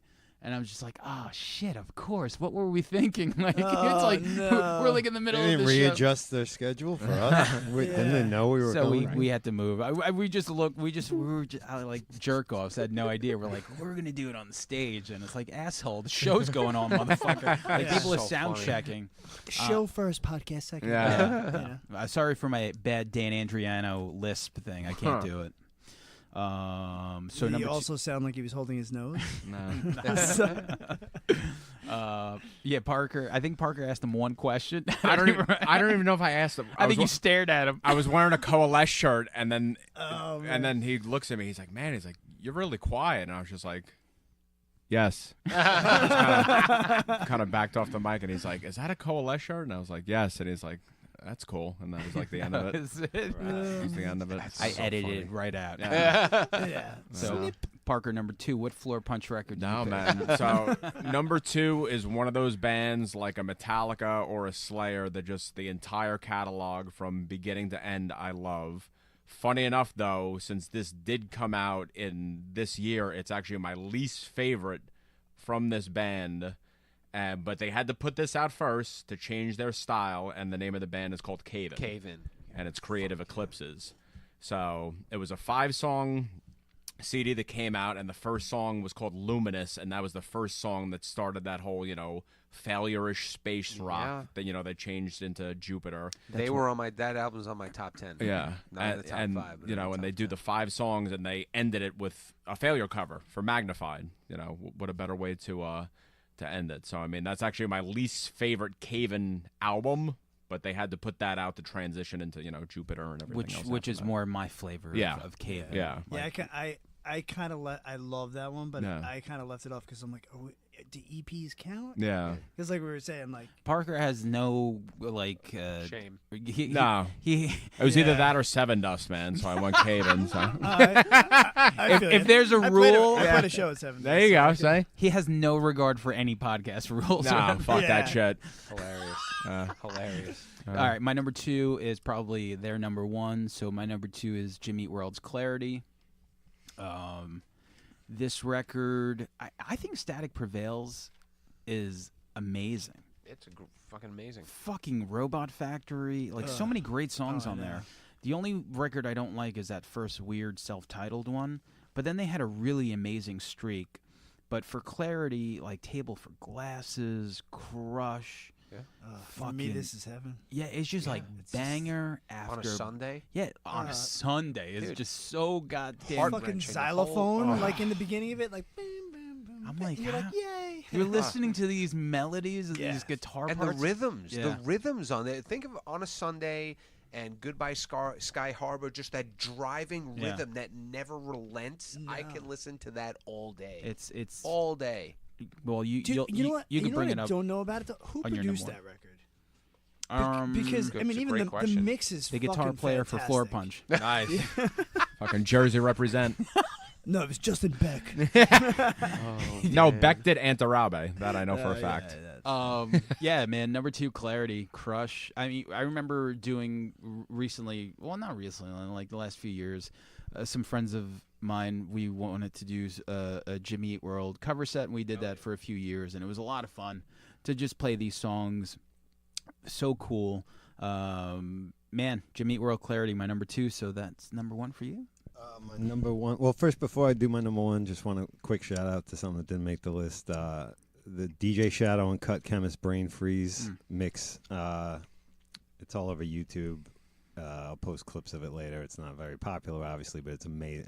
Everything DJ Shadow does is great. Around the late 90s, he was untouchable.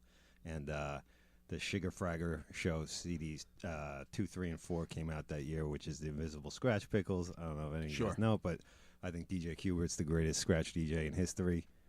As good as Rock Raider, any of those fucking guys. He's amazing. He invented all the crabbing technique that, I mean, someone might fact check me on that if someone gives a shit, but I think he was the first one I knew that crabbed the way he did, that everybody did it. But anyway, the documentary Scratch has all that. yeah, he's a genius. If you talk about turntablists as musicians, he's the definition. That guy does insane shit with his hands and records. But my number one is the Sound Bombing 2 compilation. Oh fuck. Which Yeah. it might be the greatest hip hop compilation. I mean, it's to have that many different artists, tracks, producers, whatever, and none of it's whack, man. It's the only Eminem song that Mike Malamo likes. Oh, word? Gonna bring that up. Any man. Thank you. It's a great Beat song, Junkies. and I love the format of it with Babu spinning the cuts in between. It's like a mixtape, you know what I mean? But it's a regular, legit album. 1999 with Common. yeah. That track is so goddamn. That's another one Stretch Armstrong was playing every fucking show back then, man. 7XL. It was 7XL is the bomb.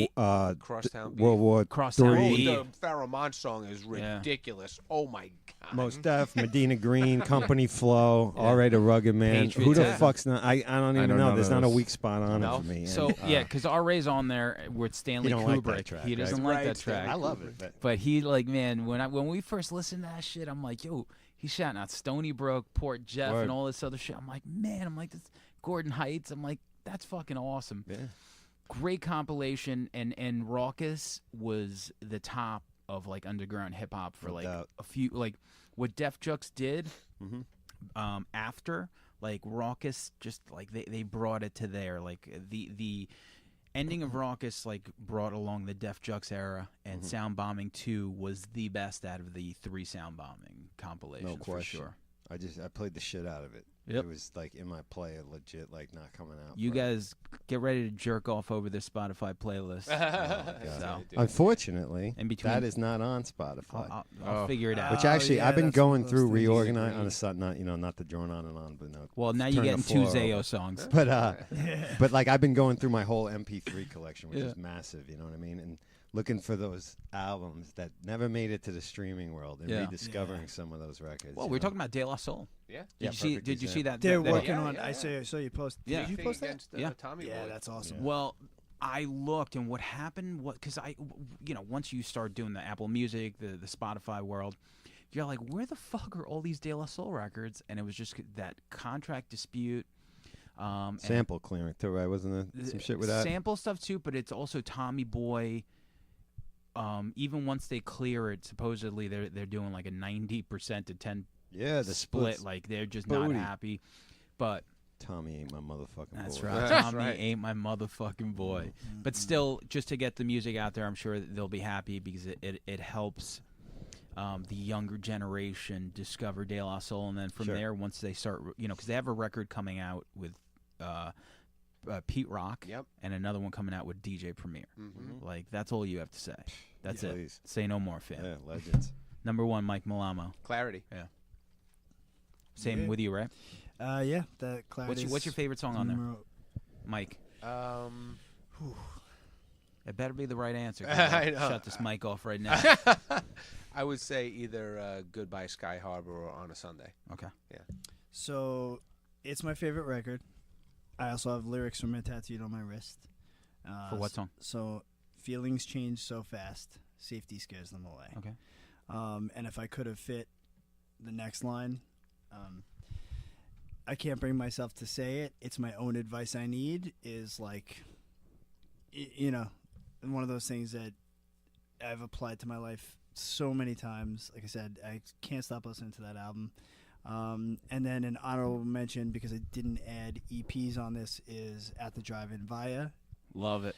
Probably my favorite At the Drive-In record, and it's just so different, so good, so Chaos. experimental. Yeah. Yeah, I never forget. Actually, the first time I saw them, they were opening up for the Get Up Kids and Hot Rod Circuit, and I'm in the back of the club with General George, and we were like, what the fuck did we just witness? Yeah. To the point where we ended up talking to the Get Up Kids afterwards, and they got us on the guest list to go see them the next day in Rhode Island, and we just hopped in my car and we went. Just went. And we were like, we need to see this again. I need to make sure that this actually happened. Yeah. And then when I was in Taking Back Sunday, we played with them at the bowling alley in Garden City with This Year's Model and I wasn't there, Brand but new? that's a show that everyone mentions. They're like It's at the like drive-in at Garden City. because Wow. the fire marshal almost shut the show down, and we had to remove the stage. Then at the drive-in, playing on the floor. They were running up and down fucking lanes, sliding and fucking yelling and going ape shit. And I remember they had promos for Relationship Under Command, so that hadn't even come out yet. Wow. And it was just, they were just chaotic. Yeah. I mean, that, it was just Beastie unbelievable. Boys, Mike D's record label, Graham Royal. Yep. Oh, right. Oh, also shout out to Gangstar's Full Clip from that year, which is Yeah. my honorable mention. Okay. Compilation. Kind of right? comp. Yeah. Yeah. Sick. Can't go wrong. What floor punch fucking Clarity, man. Let's go Clarity for fucking me, you know? Gonna lose a lot of points on this one probably, but again? probably again. So You're bought this at Looney Tunes. Fucking listened to it all fucking summer. Saw them at the beach, open for 311. Incubus, Make Yourself. Wow. Okay. So, Okay. Yeah, you weren't kidding about losing points. Yeah. Let's just go right over that one. We are now in the red. I'm skipping that one on the playlist. damn. Is that the one? What's that one called again? What? Make Yourself. Make Yourself. It's got Pardon Me. All the fucking. Is Drive on there? Yes. Drive's a banger. Drive's a Big banger. hit. Can't I say like that banger. song. Yeah, It's not actually, lit either. I actually hung out with the bass player once at a Mets game. Nice. Because he was kind of hanging out with a friend of mine, and we were sitting together. Really, he was actually really cool. I wanted to be like, oh, I don't like your band at all, but you're really cool. Yeah. I want to say, since we're talking about sports, who won the 1999 World Series, by the way? Does anyone Yankees. remember? The Yankees. Yeah, Oh. that's Just right. making sure. Just want to throw it out there. I'm gonna say Tigers. Who won the 2000? Shut your mouth. Yankees beat the Mets 2000. All right, my number one is the Get Up Kids, Something to Write Home About. The best Get Up Kids record. My band would cover Holiday. And it's funny, I never really gave it much thought. And I remember covering Holiday. And Mike Andriani, after we were done playing it, he's like, Super Chunk Jr. And I was like, huh. I was like, I guess the Get Up Kids really do kind of sound like Super Chunk when you really think about it. But Something to Write Home About, fantastic, love it. It's my favorite Get Up Kids record. And that's it. Number one record of 1999. Nice. Now, There you go. I'm just going to mention 5 hip-hop records because I had to cheat. I couldn't let it go. Sure. I couldn't let it go. And I have to add it on the playlist. So Yeah, I have a couple of hip hop albums that didn't make my list. But I have Prince Among Thieves, Prince Nice. Paul. Right. Great compilation, just like Sound Bombing. Great De La Soul record on there. The Sure. Roots, Things Fall Apart. Mm-hmm. Handsome Boy Modeling School. And then 2 records that are not as known but are very good. So the High and Mighty was a group, and they're from Philadelphia. They were also on the Sound Bombing record. They put out a record called Home Field Advantage, which rules. And then the last record I'm going to mention is by a group called The Arsonist. So I do another podcast called If I Rule the World. I got to talk to Q Unique, which meant the world to me, and he was Awesome. super cool. The show was fantastic. What a cool dude, man. And he was in a group called The Arsonist, and they put out a record called As the World Burns, and it's fantastic. It's one of the best underground hip-hop records on the planet, and it was on Matador Records. Matador Records at the time, which was very strange. It was them and Nonfiction that were both on there. So yeah, and Dre's 2001 okay, yeah, came out in '99. Yep. And I love that record. yeah. I mean, that's a guy that didn't put out tons of records. Two. I Well, fucking under love- his name. Under his name. Yeah, He's hit or miss with me sometimes. he's hit or miss. You know but- what? To me, he's like a baseball player that hits like 250. Yeah. But when he gets up to bat, he hits a home run every fucking. He's like He hits a home run or he Or strikes strikes out. out. He's You know like, what I mean? Oh, that was like Daryl Strawberry. Yeah. Yeah, I was but gonna those home runs are you like dare. Don't deep you dare. into. I was gonna say Steve Balboni or like Ken Phelps for the Yankees. I mean, the Chronic's perfect, obviously, but it's just Yeah, like the like Chronic's Eminem. absolutely I always loved his flow, but I always thought he suffered from Dre's production. he did, because Eminem. You know, it's funny. Like in closing here, so we could finish up. Yeah, Um, I digress. you know, the last bracket that we did was Eminem's Slim Shady LP versus the Beatnuts, and Jerry Smith not Shit, I knowing missed that vote. Jerry Smith not knowing shit about anything. Okay, guy like Not steal- afraid to have No. opinion. You gotta respect. Yeah, it. definitely. I don't know what you're talking about, but here's my opinion anyway. Yeah. Here's my 2 cents. I'm like, you like Chicago and Steely Dan. When I need that opinion, I'll ask. Just So the early he Chicago. writes. He writes, yeah, that's true. He First writes 3 albums. Eminem is horrible, and I'm thinking like, how can you say Eminem is horrible? Lyrically and flow wise, he's amazing. It's his production and his hooks that are straight garbage. Yeah. But And as he a has no hook- beats. Are terrible, Never any beats. awful. His beats are awful. But as a wordsmith, please, Yeah. you can't deny that shit. It It's- can't be Yeah, denied. yeah, he's Like, he- remember when he's just coming out and he was doing, like, he pop up on mixtapes Yeah. and shit like Yeah. that on Stretch Killing Armstrong. it. He was just like, come on and do these ridiculous freestyle. You didn't hear nobody. and No. Flip His shit like and freestyles that. he is a are real ungodly. Yeah, he's a real MC. totally. Now, Battle the, rapper. The only pet peeve that I have, or like when people that don't listen to hip hop and are borderline racist, they say my favorite rapper is Eminem. Right. That's wonder that's when why. I play the devil's advocate. Yeah. That's where I'm like, well, why is he your favorite rapper? Like, what is it like? You can't think of any other hip. You hate rap music, yet you like Eminem. Yeah. Yeah, Right. It's, Right. It's funny because one of my favorite rappers put out an album that year, and it's my least favorite of all his records. Which is one? What's that? Nas. Oh, I yeah, Am? it's my least. No, it- Was it? I am. No, I Nos, Am. Nosferatu. Nosferatu. Nostradamus. No, Nostradamus. 99? It came out in 99. I don't know. Yeah. Then Let's go then to it's the 2 videotape. records. It's, Yeah, it's in. Check the Google. He might have done 2, and that's Neither one is good. yeah. no. That was a bad it was year for written him. in. It was written the in last thing I Illmatic. kind of liked. For No, him but for a he had long some good time. records. But anyway, listen, I digress. We could do this 'Cause I'll be editing. all night. I'll be editing till I die. Langan's got to be in work in like 2 minutes. Yeah. Yeah, I might as well So. just go right there. Yeah. Just give Sarah a ride to the gym. There you go. Say it out.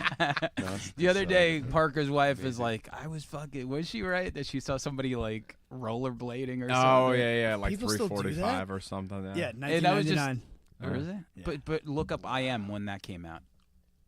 And I was like, like the both of you. laughed. 1999, busy boy. Yeah, made so 2 2 records. mediocre Yeah. records. No. Well, if he spent some quality time on the album, he would have put out one good one. Yeah. There you go. All right.